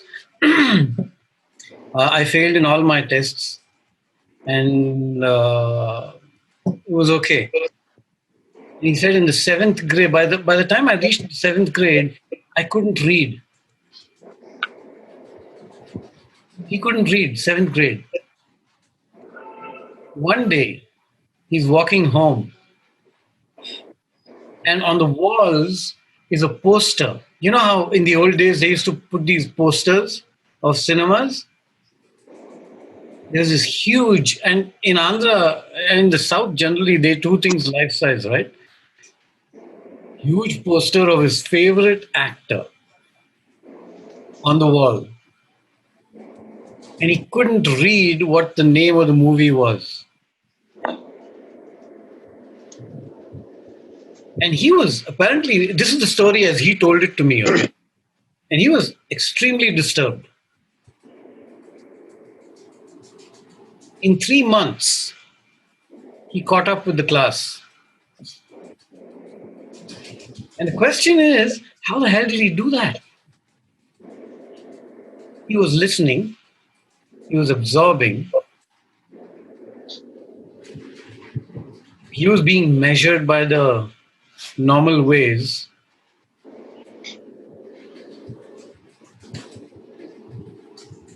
So, what do you think was going on with him? He was driven, self-driven. There was a reason. There was a goal. Even his father, the principal, couldn't do it. Because he had a goal for himself. He couldn't motivate his own child. So if somebody comes along later in life and says, your son or daughter did this and they're like this and they're like that, please be careful about how much responsibility you take for their actions. Read out to them Khalil Gibran's Prophet. Your children are not your children. You brought them into the world, but the rest of it is their responsibility. And a lot of these lessons, I think the point I want to make is this. His safety allowed him not to read and write or whatever, or math or whatever it is that you're going to say, Jeevan, for that long. Imagine how safe he must have felt. In spite of getting 0 or whatever, he said, "Arey, kuch nahi, all is good." But when that switch comes on, and that switch can come on anytime. So when you walk into a classroom and you do whatever you do, please remember that this knee-jerk methods of measurement, like blood pressure, are not a measure of the child, nor are they a measure of you. I've bumped into people on the strangest airports on the globe who suddenly called out and said, "Hey, you remember me? 10 years ago, we went for a camp." I said, "Yeah, okay, and?" And then he'll give me his life story and tell me how valuable it was. And I'm saying, I didn't do that. I just created the opportunity. He did whatever he did for himself that day, but he's carried it for 10 years into the future for it to make sense to him. So just because you're doing a 10 into 2.5 hour course will not necessarily, sorry, apologies if I'm sounding rude, will not necessarily make you an experiential educator. All the stuff we're talking about here and that we are sharing will come to you in bursts and bits and pieces over the next 20 years. You remember I did this? Remember this? No? 5 years. What does this mean? 5 years. 5 years. 10 years. 10 years. Multiples of 10. Just remember that. And I think imbibe the spirit of what we're trying to do, and the rest of it will take care of itself. Okay. This is really important. Are you still with me? As always, I will apologize for taking an extra half an hour of your time. Stay with me on this.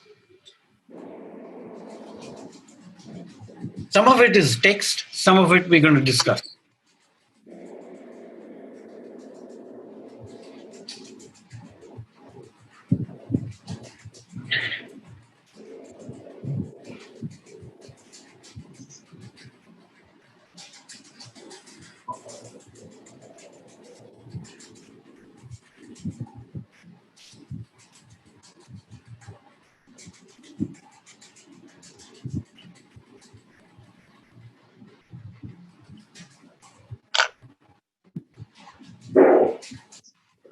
Vishwas, can I have the past slide back again?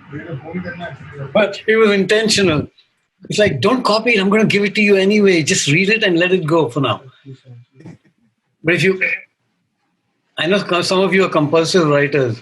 Avni, don't worry about it. Okay? In that annotate option, we can take a screenshot. Yeah. Right. Those of you who feel like you want to do that, go ahead and take a screenshot. But this is in the this is in the article you sent, right? Yeah, you're going to get everything and more, man. I'm dumping you with stuff anyway. So don't worry about it. But if you feel like you want to make a note, I guess I'll move to the next slide then. Okay. I'm just going to quickly, if you want to make notes only because I'm talking about each one in a brief manner because the details come in later. Intelligence is a function of experience. Okay, so here's my 2 bits on it. Classroom tests do not measure this. Okay?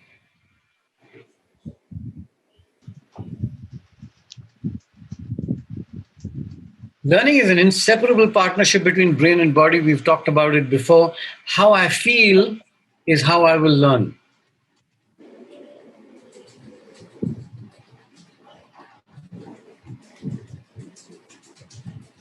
If you want to make notes, just make notes of my wisdom. The rest of it is there anyway.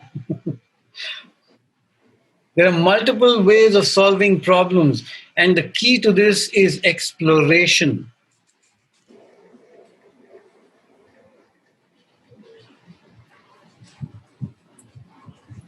And unless we have exploratory methods in our classroom, everything will have the right answer. And only one right answer. Learning is a 2-step process, making meaning through pattern seeking, which is why I keep telling stories. And the issue is that when I'm doing something out here, something strikes me in my head and hey, this is the relevance of what this principle is. And those connections are being constantly made in the brain. And I'm guessing you're doing that too. Give me a thumbs up if you are doing it. That's the connection process. Step 2, developing a mental program for using what we understand and wiring it into long-term memory. That's what we do. So the issue here is anything that we teach in any content that we deliver, see if we can help them make connections between what is being taught and the value of what is being taught. What is the context? How are they going to use it? Where is it going to be applicable? Connection building for future experiences. Because in the future, this is what happened on that airport. This guy says, "Hi, how are you? 10 years ago, we did this." Yeah, okay, so what did that mean to you? And he gives me his life story and tells me how meaningful it was. Do you think he was in a position to tell me that on that day? No. Would he have gotten, he would have got 0 marks if I gave him a test.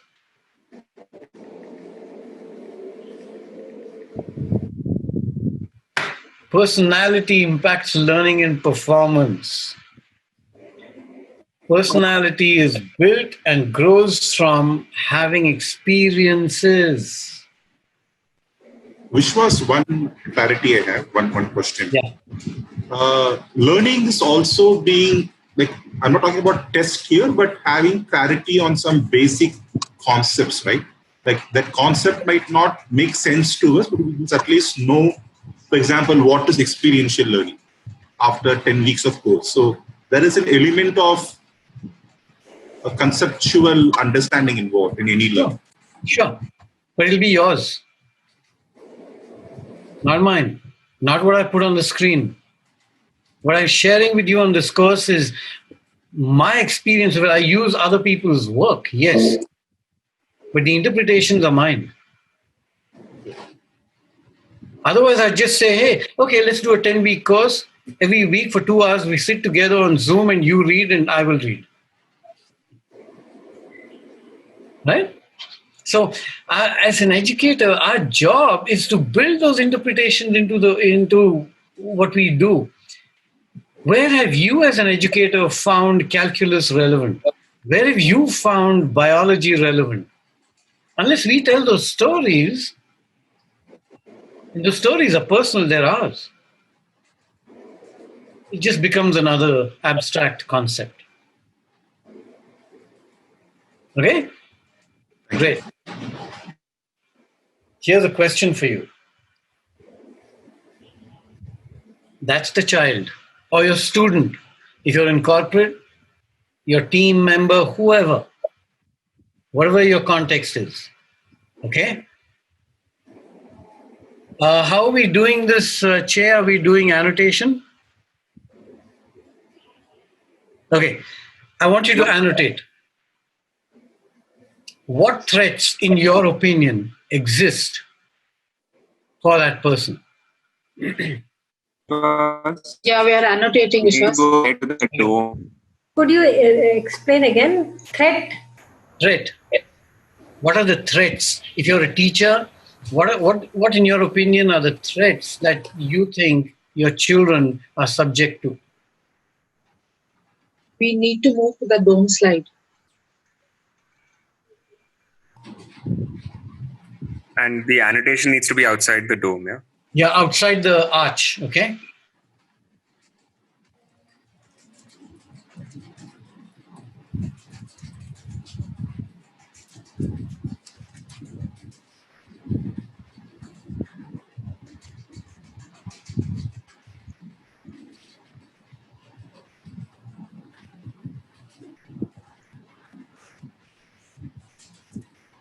Is not exciting a threat?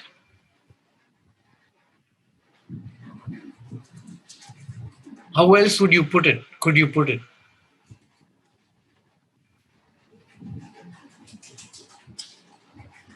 There are no on top?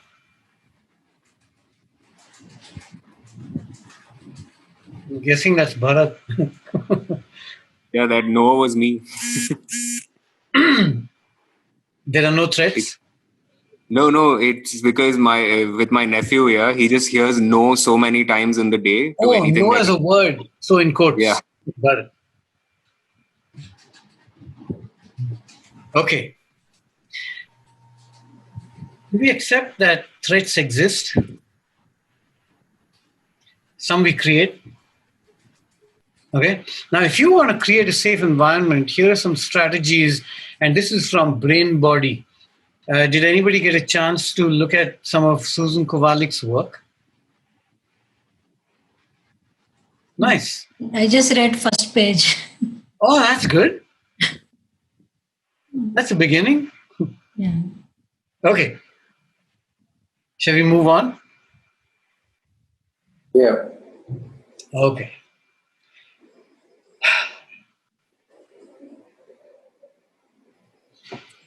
we know this. There's that head-heart thing, that connection. There are three faculties that are critical to the learning process. I mentioned it earlier. I'm going to mention it in the context of this. Hey, maybe you want to clear that? Or whatever it is you're going to do. Can you do it? You're the host now. You want me to do it? Either you or Madhvi will have to do it. Annotate or? I lost the name. Okay. Right. Okay, we know the brain. So three critical pieces: head, heart, hand. If you want to make notes, this is not in the notes. You might want to write this down. Head, the seat of thinking. Heart, the seat of feeling. And hand, doing. When we create experiences for people, the intention must always be to include as many of these as possible. So a typical classroom scenario engages only the head. It neither accepts or pays any attention to how they're feeling, nor many times do we have the ability and the freedom to do anything. Okay, so we're using only one faculty there. If you're out there conducting a biology or environmental education class on top of the mountain, it's an example of all three. Not only are you talking environmental ed, you're doing environmental ed, and they're having that big experience that does invite them to feel what it feels like to be on a mountain. Okay, so differentiation is clear. Great. If we are limited by the environment, we can also build connections by telling stories. So the kind of stories I'm telling you, for example. So when I say, okay, now that, you say something and I say, can I just tell you a story because it triggers something in my head? Those are my connections being made in my head. And the objective is to build connections of the content. If you're a teacher and you're delivering content, the intention is to build connections between the content we deliver with what they know, how they have felt, and what they have done.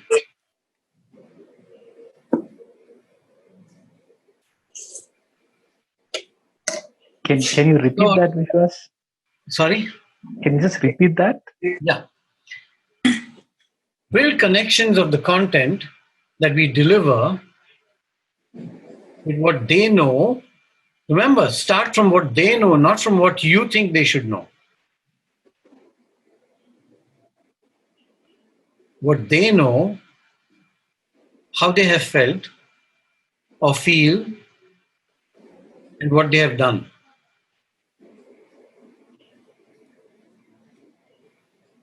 I'll give you an example. I took a bunch of kids to Hampi once. 7-day excursion, learning journey. Many of them had not been in a train.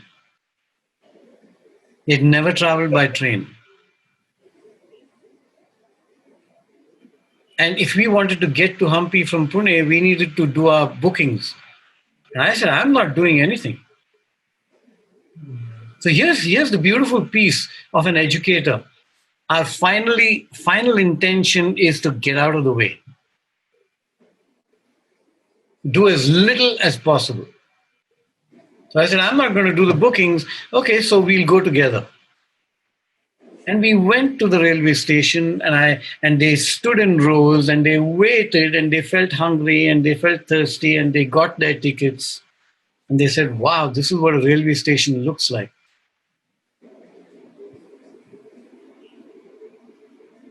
So I had to move from what they knew. They learned how to read a timetable. How many of you know how to read a railway timetable or have ever done that? Yeah, very few. You know, I'm talking about that printed thing, okay? I'm not talking about Google and IRCTC. It's quite complex. Especially if you are catching a train from one place to another and changing trains, then you got to go all over that damn book to figure out which train timing and so on. And they had to learn how to read the timetable. And that would be very clearly head, heart, and hand. That's just another example of that. So Vishwas, just to build on an example, so you must have guided them, no? Like this train needs to be booked, so they must not book any wrong train. So you were somewhere there from behind. There is no wrong train, my friend. All trains go somewhere. Train to the wrong destination.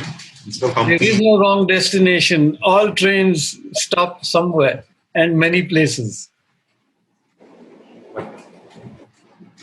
I'm just trying to understand the example. Like there is some element of some guidance involved. That's what I was. No, get out of the way. Remember. So this is what they did. Since you're asking, I said, let's get a map. Get a railway map.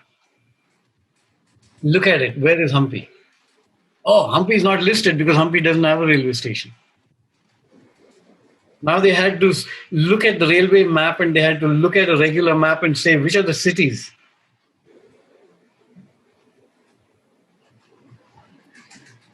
And all I did was say, how will you find out? Map. Good. Go get it. But sir, I don't know where to get a map. Great. How will you find out? There is no scenario in which you cannot push 99% of learning processes onto your children. That year, when I did the geography map things, remember the map story? I had such a fantastic year while my colleague peers was suffering. And I said, why do you make teaching such a deliberate, difficult act? Just get out of the way. They know how to learn. We just have to get out of the way and when we get out of the way, what we take away from them, out of their path, is this obstacle of the adult saying this is the right way to teach and learn.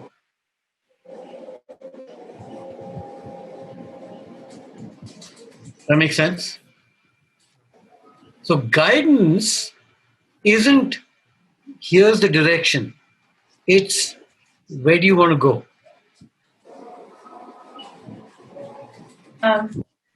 How do you handle when it gets into a complacent mode of I don't want to know. It's fine if I don't know. Okay, that's fine. Then we don't go.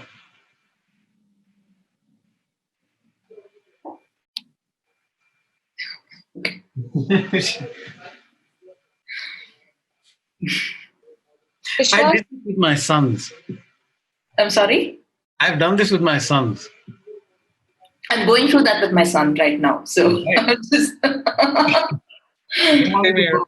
they wanted to go for a holiday. Okay. I said, okay. And for a long time, I was playing this push it, step back, push it, step back. If you want to go, you let me know when and what you're going to do. They did. And it was a 12-day journey to Greece. And the only thing I had to offer was my credit card. I said, where are you booking? How much is it going to cost? Here's the budget. Here are the boundaries. Remember? Get to, how to, here are the boundaries. And on day 8, we realized that we were way below our budget. And so we had fun for the next 4 days. No, I'm saying this involves risk. Yes. But what's the risk? That you won't go for a holiday. The bigger risk is them not learning.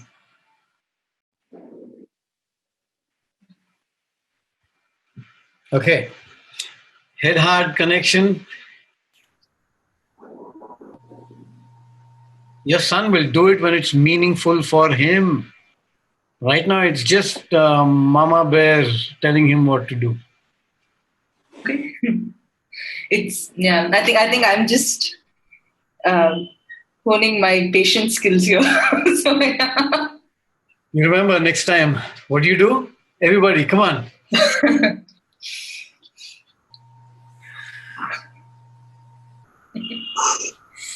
Come on, do it. Because next time you'll do it in front of your son, your daughter, whoever, parent, whoever, and they say, what the hell are you doing? Oh, I'm just slowing down. I'm pausing. Okay. Vishwas? Yeah. Shweta here. You asked me to remind you to tell us a story where everybody refused to do something and what the outcome was. I don't know if this is the right moment, but I just thought I'd remind you anyway. Always up for stories. Well, this was an adult group, adult corporate group.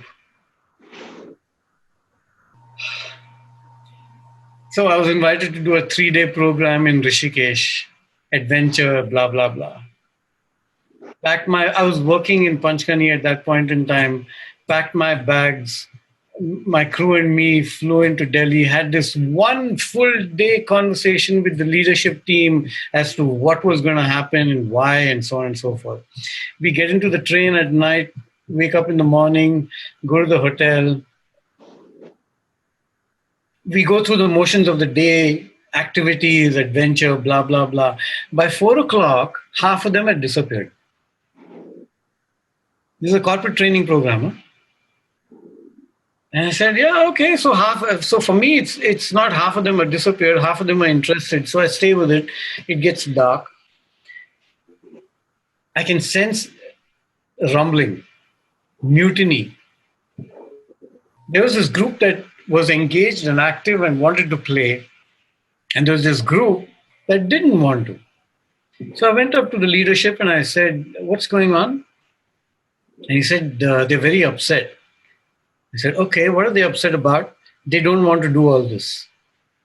I said, okay, so can we have a conversation? They said, well, they're in a different mood. You know, it's 7 o'clock, you're in a hotel, you know, they want to party. It's a young IT group.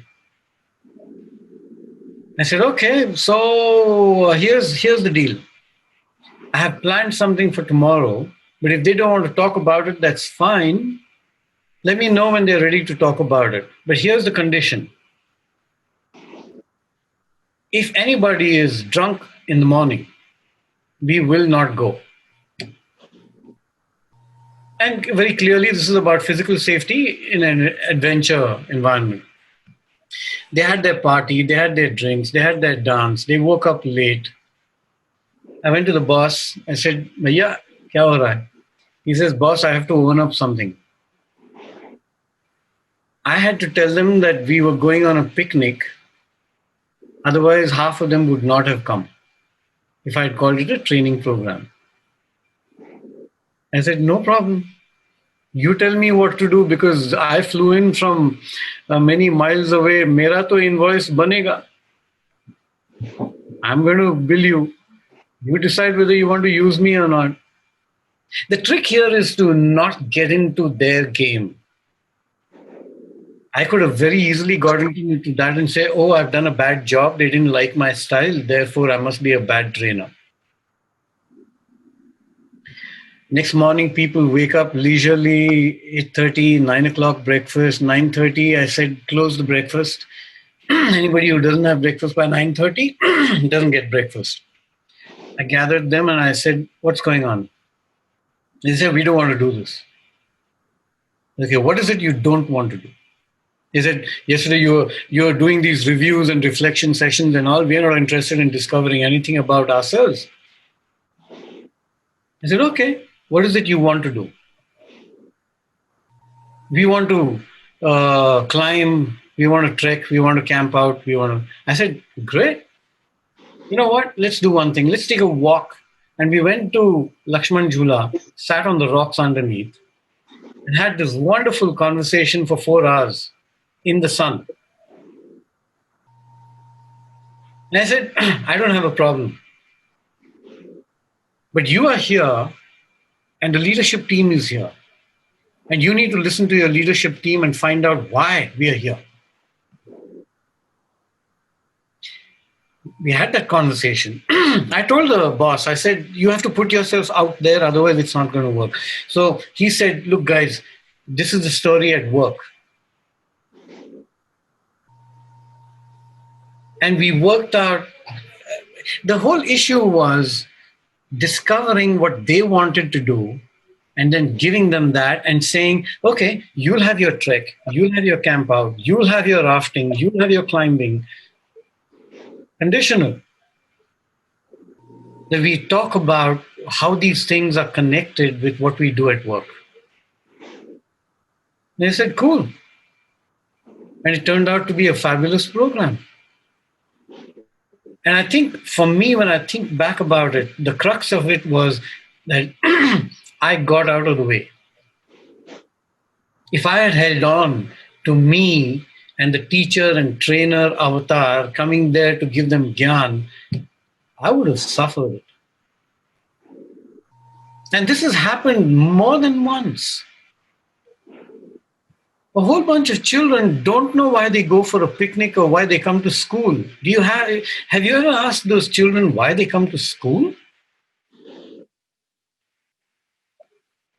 You know what? Ask them. If nothing, it'll make a fabulous conversation for you to write an essay about. Ask your own children at home why they think they go to school. If we cannot provide them meaningful content, they're just going to look at the abstract concept and answer tests the way you want them to. At the end of the day, they come back home. What happened in school? Nothing. Yep. Okay.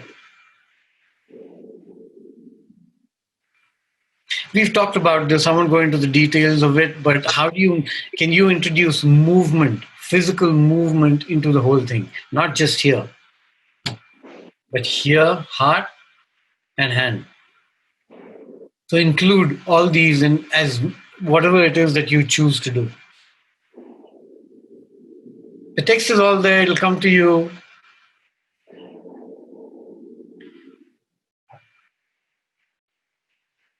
Choices. That's the magic. I offered that group choices. I said, okay, you want to do this, you want to do that. Okay, you make the choices. Fine, I'll do it. But we've got to define what the get to is and what the how to is. You want to get to climbing and rafting and all that? Cool. The how to will be mine. You define the get to, I define the how to.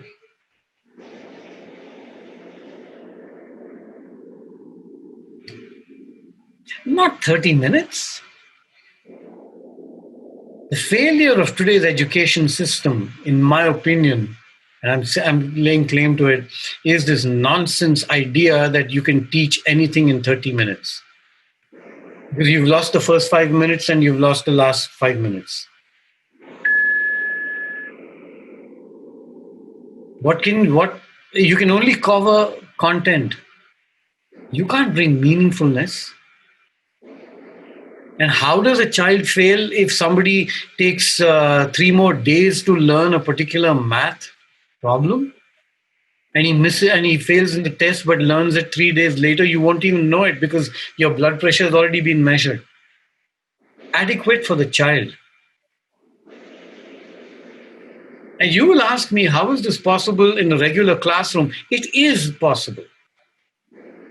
Build a sense of community where people support each other, build support groups, work in small groups where conversations are more intense, where sharing is deeper, and that it changes everything.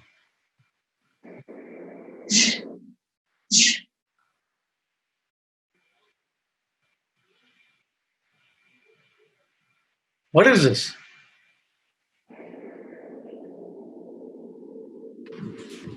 Play and learn. Different ways of learning. Why you go so early to learn, man? Play. No. Please get this question, the worst question in the book. What did you learn today? 0.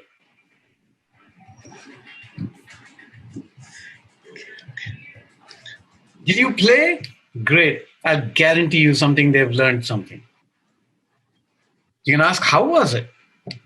And they'll tell you what they've learned, what they discovered, what they enjoyed. So these, and the thing is this, we don't enrich their environment.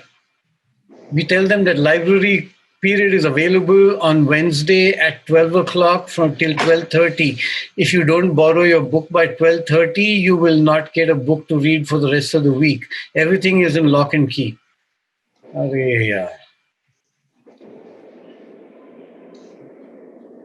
I was a librarian once, I know. I ran a learning resource center for a year in Dehradun. And they tore pages. And we held an exhibition of torn pages books at the end of the year. And I said, is this what you want? Because you've denied something to somebody.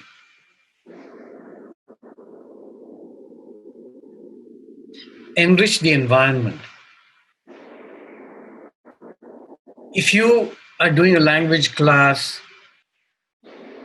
have the dictionary available in the corner, not at the end of the week. That makes sense? That's what it means. That when a word comes up, I'd urge you to see another movie. Please write that down. Pay it forward. Could you repeat again, please? Pay it forward.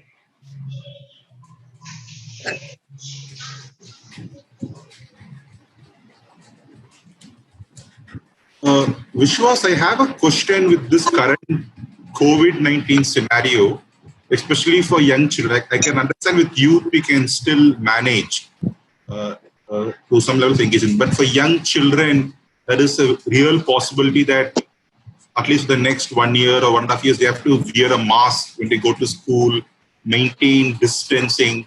So we are yet to, develop some models, right, to make sure that this engagement that we are is applied in such scenarios. Or do you think there will always be a loss because there's no face, like there's mask and distancing and all that? Do you think sparrows go to school?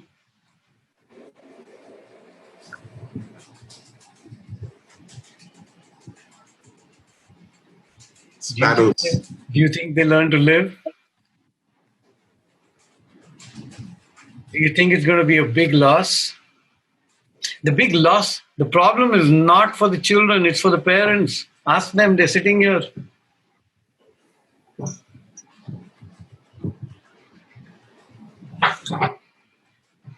Don't worry about COVID, my friend. It's probably a good thing.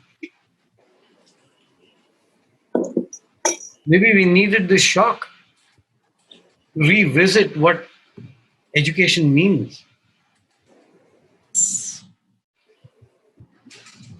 Sorry. Did I?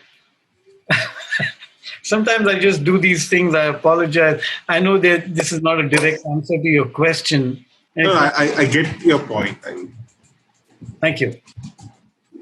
Okay. Enrich the environment.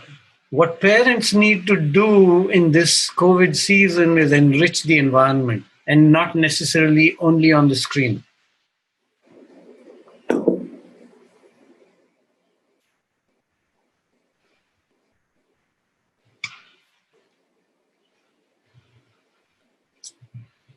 Get them to work in smaller groups. Ideal size, not more than 5. 3 to 5, perfect. You can do pairs, you can do, triads, you can do quads.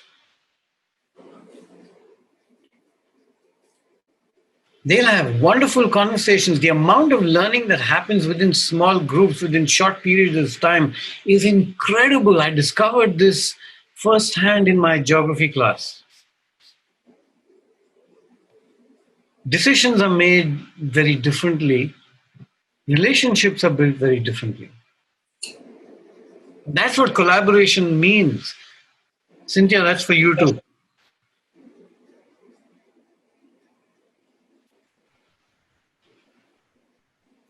We think of team as, sometimes the team is 20. It's never 20.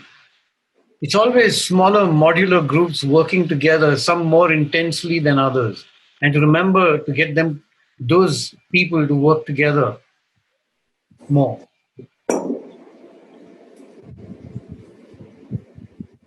What's the value of giving them a test on a Thursday and giving them the answer papers on a Monday?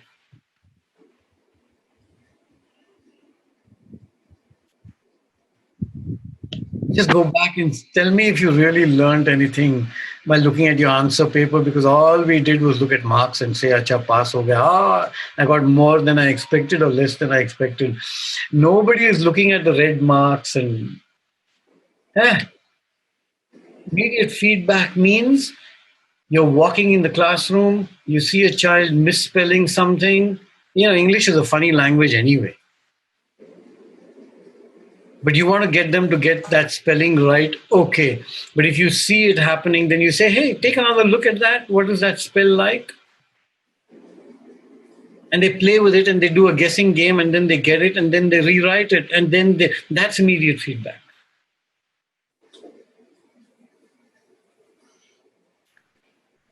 Catch them when they're doing it. Catch them when they're doing something right. And don't say it's right. Just say, hey, what did you do? And did that work? Yes, yeah, it worked. Okay, you know what to do then. Because then you're reinforcing process. So if you're playing cricket and you're bowling, and as a coach I say, that was good spin. What did you do? I said, yeah, I tucked my finger, something. I said, okay, if you want that kind of spin, what will you do? Immediate feedback. The next ball he bowls, he's going to do exactly that. And whether it's cricket or anything else, immediate feedback is critical. Not at the end of the day, what did you do in the kitchen when you thought I was not there? Nothing. Did you not open the cookie jar? No. Then why are there only 5 cookies? Because you ate the rest. I mean, what's the point? That critical analysis of finding fault at the end of the day or at the end of the activity is a waste of time.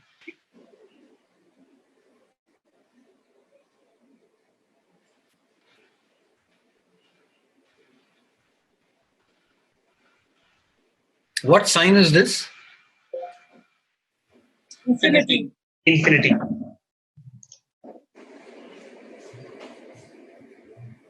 The central bead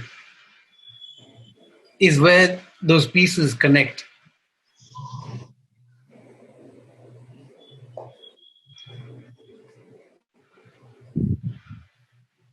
And then finally, my son decides to like something and he's doing it for 6 hours non-stop. And the only thing I can say at the end of it is, oh, stop it. And go out and play.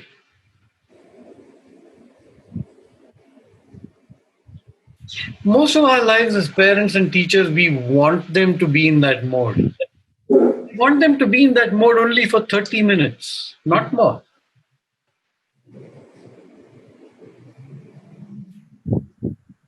How many times have you caught yourself pushing a child away from something that they were so engrossed in that they forgot food, water, time, daylight, night, and we jump in and go and destroy it? What they are doing at that point in time is building mastery. Means, you remember scaffolding? They discover something not working right, they change it. They discover it, not you coming and telling them. Yeah, he's one of them. Just wanted to add something here. Recently, I've been editing a lot, and I tend to forget about lunch. So he comes to me at 4 o'clock, and he's like, "Are you done editing? Would you like to eat now?" And it's almost as if I feel like he's trying to get me off of it. Sometimes he gets into this mode where, you know what? I think you should get off the computer and go eat, do something else. And that's just what I wanted to share. And I'm like, okay, do I really want to do that? It sounds like an invitation, so I do it anyway. Yeah, what he forgot to mention was that invitation came at 1:30, 2:30, 3 o'clock, 3:30, 4. And it's still an invitation, because if he doesn't eat, I'm cool with it. He's not going to fall apart.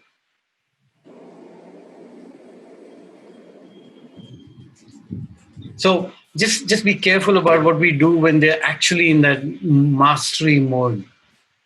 We just have to let it be. These things don't happen so often, okay? But when they do, they go through exponential growth in their understanding of something.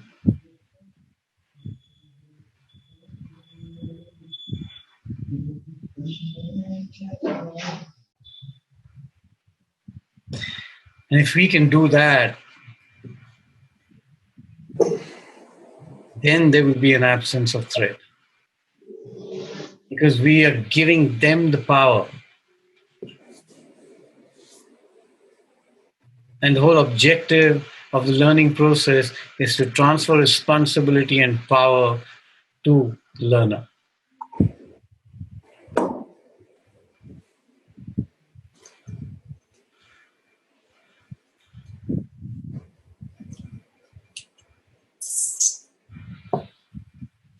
It's late, guys. I can't help it. So, just remember this: when you have to get off, just get off. If there's stuff you have to do, just go and do it, because the recording will be available to you. You know that. And I can only apologize. I can't stop myself because, damn, you keep asking questions. So, here's what I want you to do. Which annotation tool can we use, Che? We had decided to break out into rooms and do this. Okay, well, let's change that. Let's use an annotation tool. And this is what you see those images?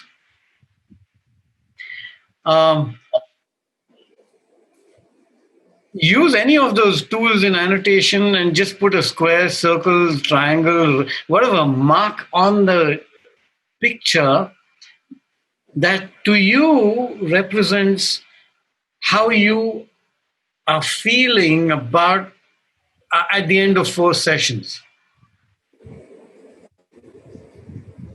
Which of those images describes best what these 4 sessions have been like for you?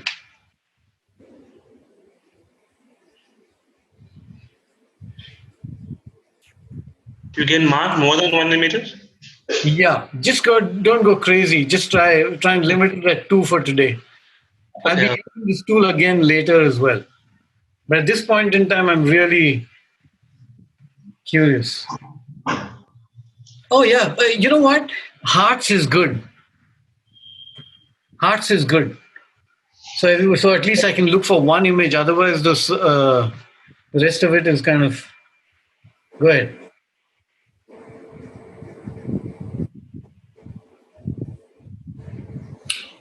For me, it is key. I'm not able to annotate. For me, it is key.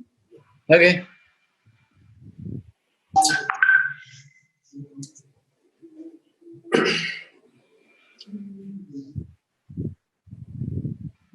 Okay. Last question. We are going into the fifth session, which has been left deliberately blank. Almost. Would a dialogue, would you have questions that you want addressed? Or do you want me to continue it the way I've been doing it and offer you content? I mean, there are little pieces, but not more than an hour. Would you like dialogue? Sorry? A dialogue would be good, more discussions. So is it possible for me to give you some journaling homework where you raise questions that we can discuss? Yeah. Yes. Yeah. Okay. Or Vishwas, can it be something that we can experience something next session? We are together. You mean like the tangram thing? Yeah, in fact, application part, whatever we have learned, something that we can practice by ourselves in small group, in breakout rooms. It's a good idea. Good. Since you know what you're talking about, why don't you design something for the group? Oh my God. Let's all take it as a challenge. We'll do it together on platform once we reach there. It's experiential. Talking collaboration already.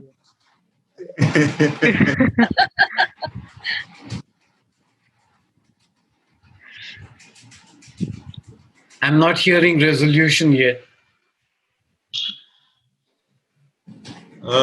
It can be a mix, Vishwas, of say the discussion and some application of what we have learned. So it will be a good revision for us in the middle. Okay. So yes. Yeah, in the journaling, we can the questioning what you suggested. I think that's a good thing.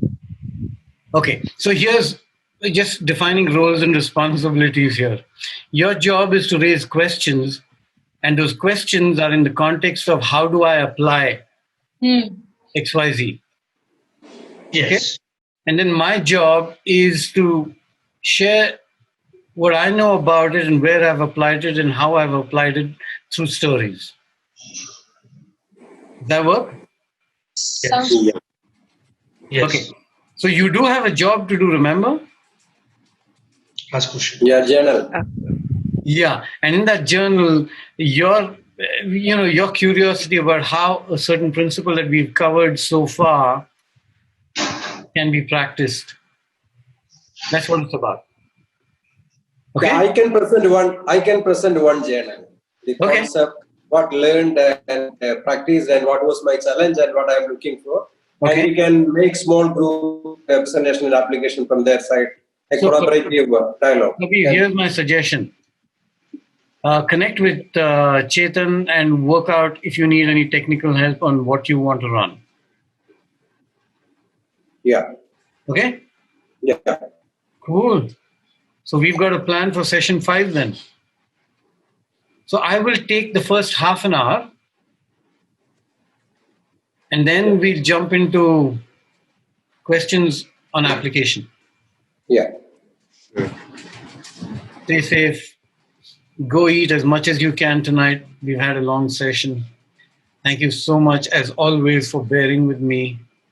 And announcement. We are opening up our bookstore. The bookstore has a whole bunch of books. Some of you may have seen the titles.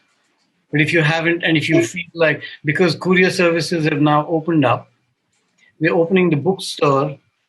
And if you feel like you want to order any of them, go ahead. Che, when will it be open? Okay, he's frozen. So I think by Monday, maybe Saturday, it'll be up there and available. Okay? Can the link be sent? It's on the website. Do you know the link? Experiential.institute. And you go to store. Okay. Cool. International shipping. Hey, you come back to Pune, then I'll give it to you. You can send it to Nepal.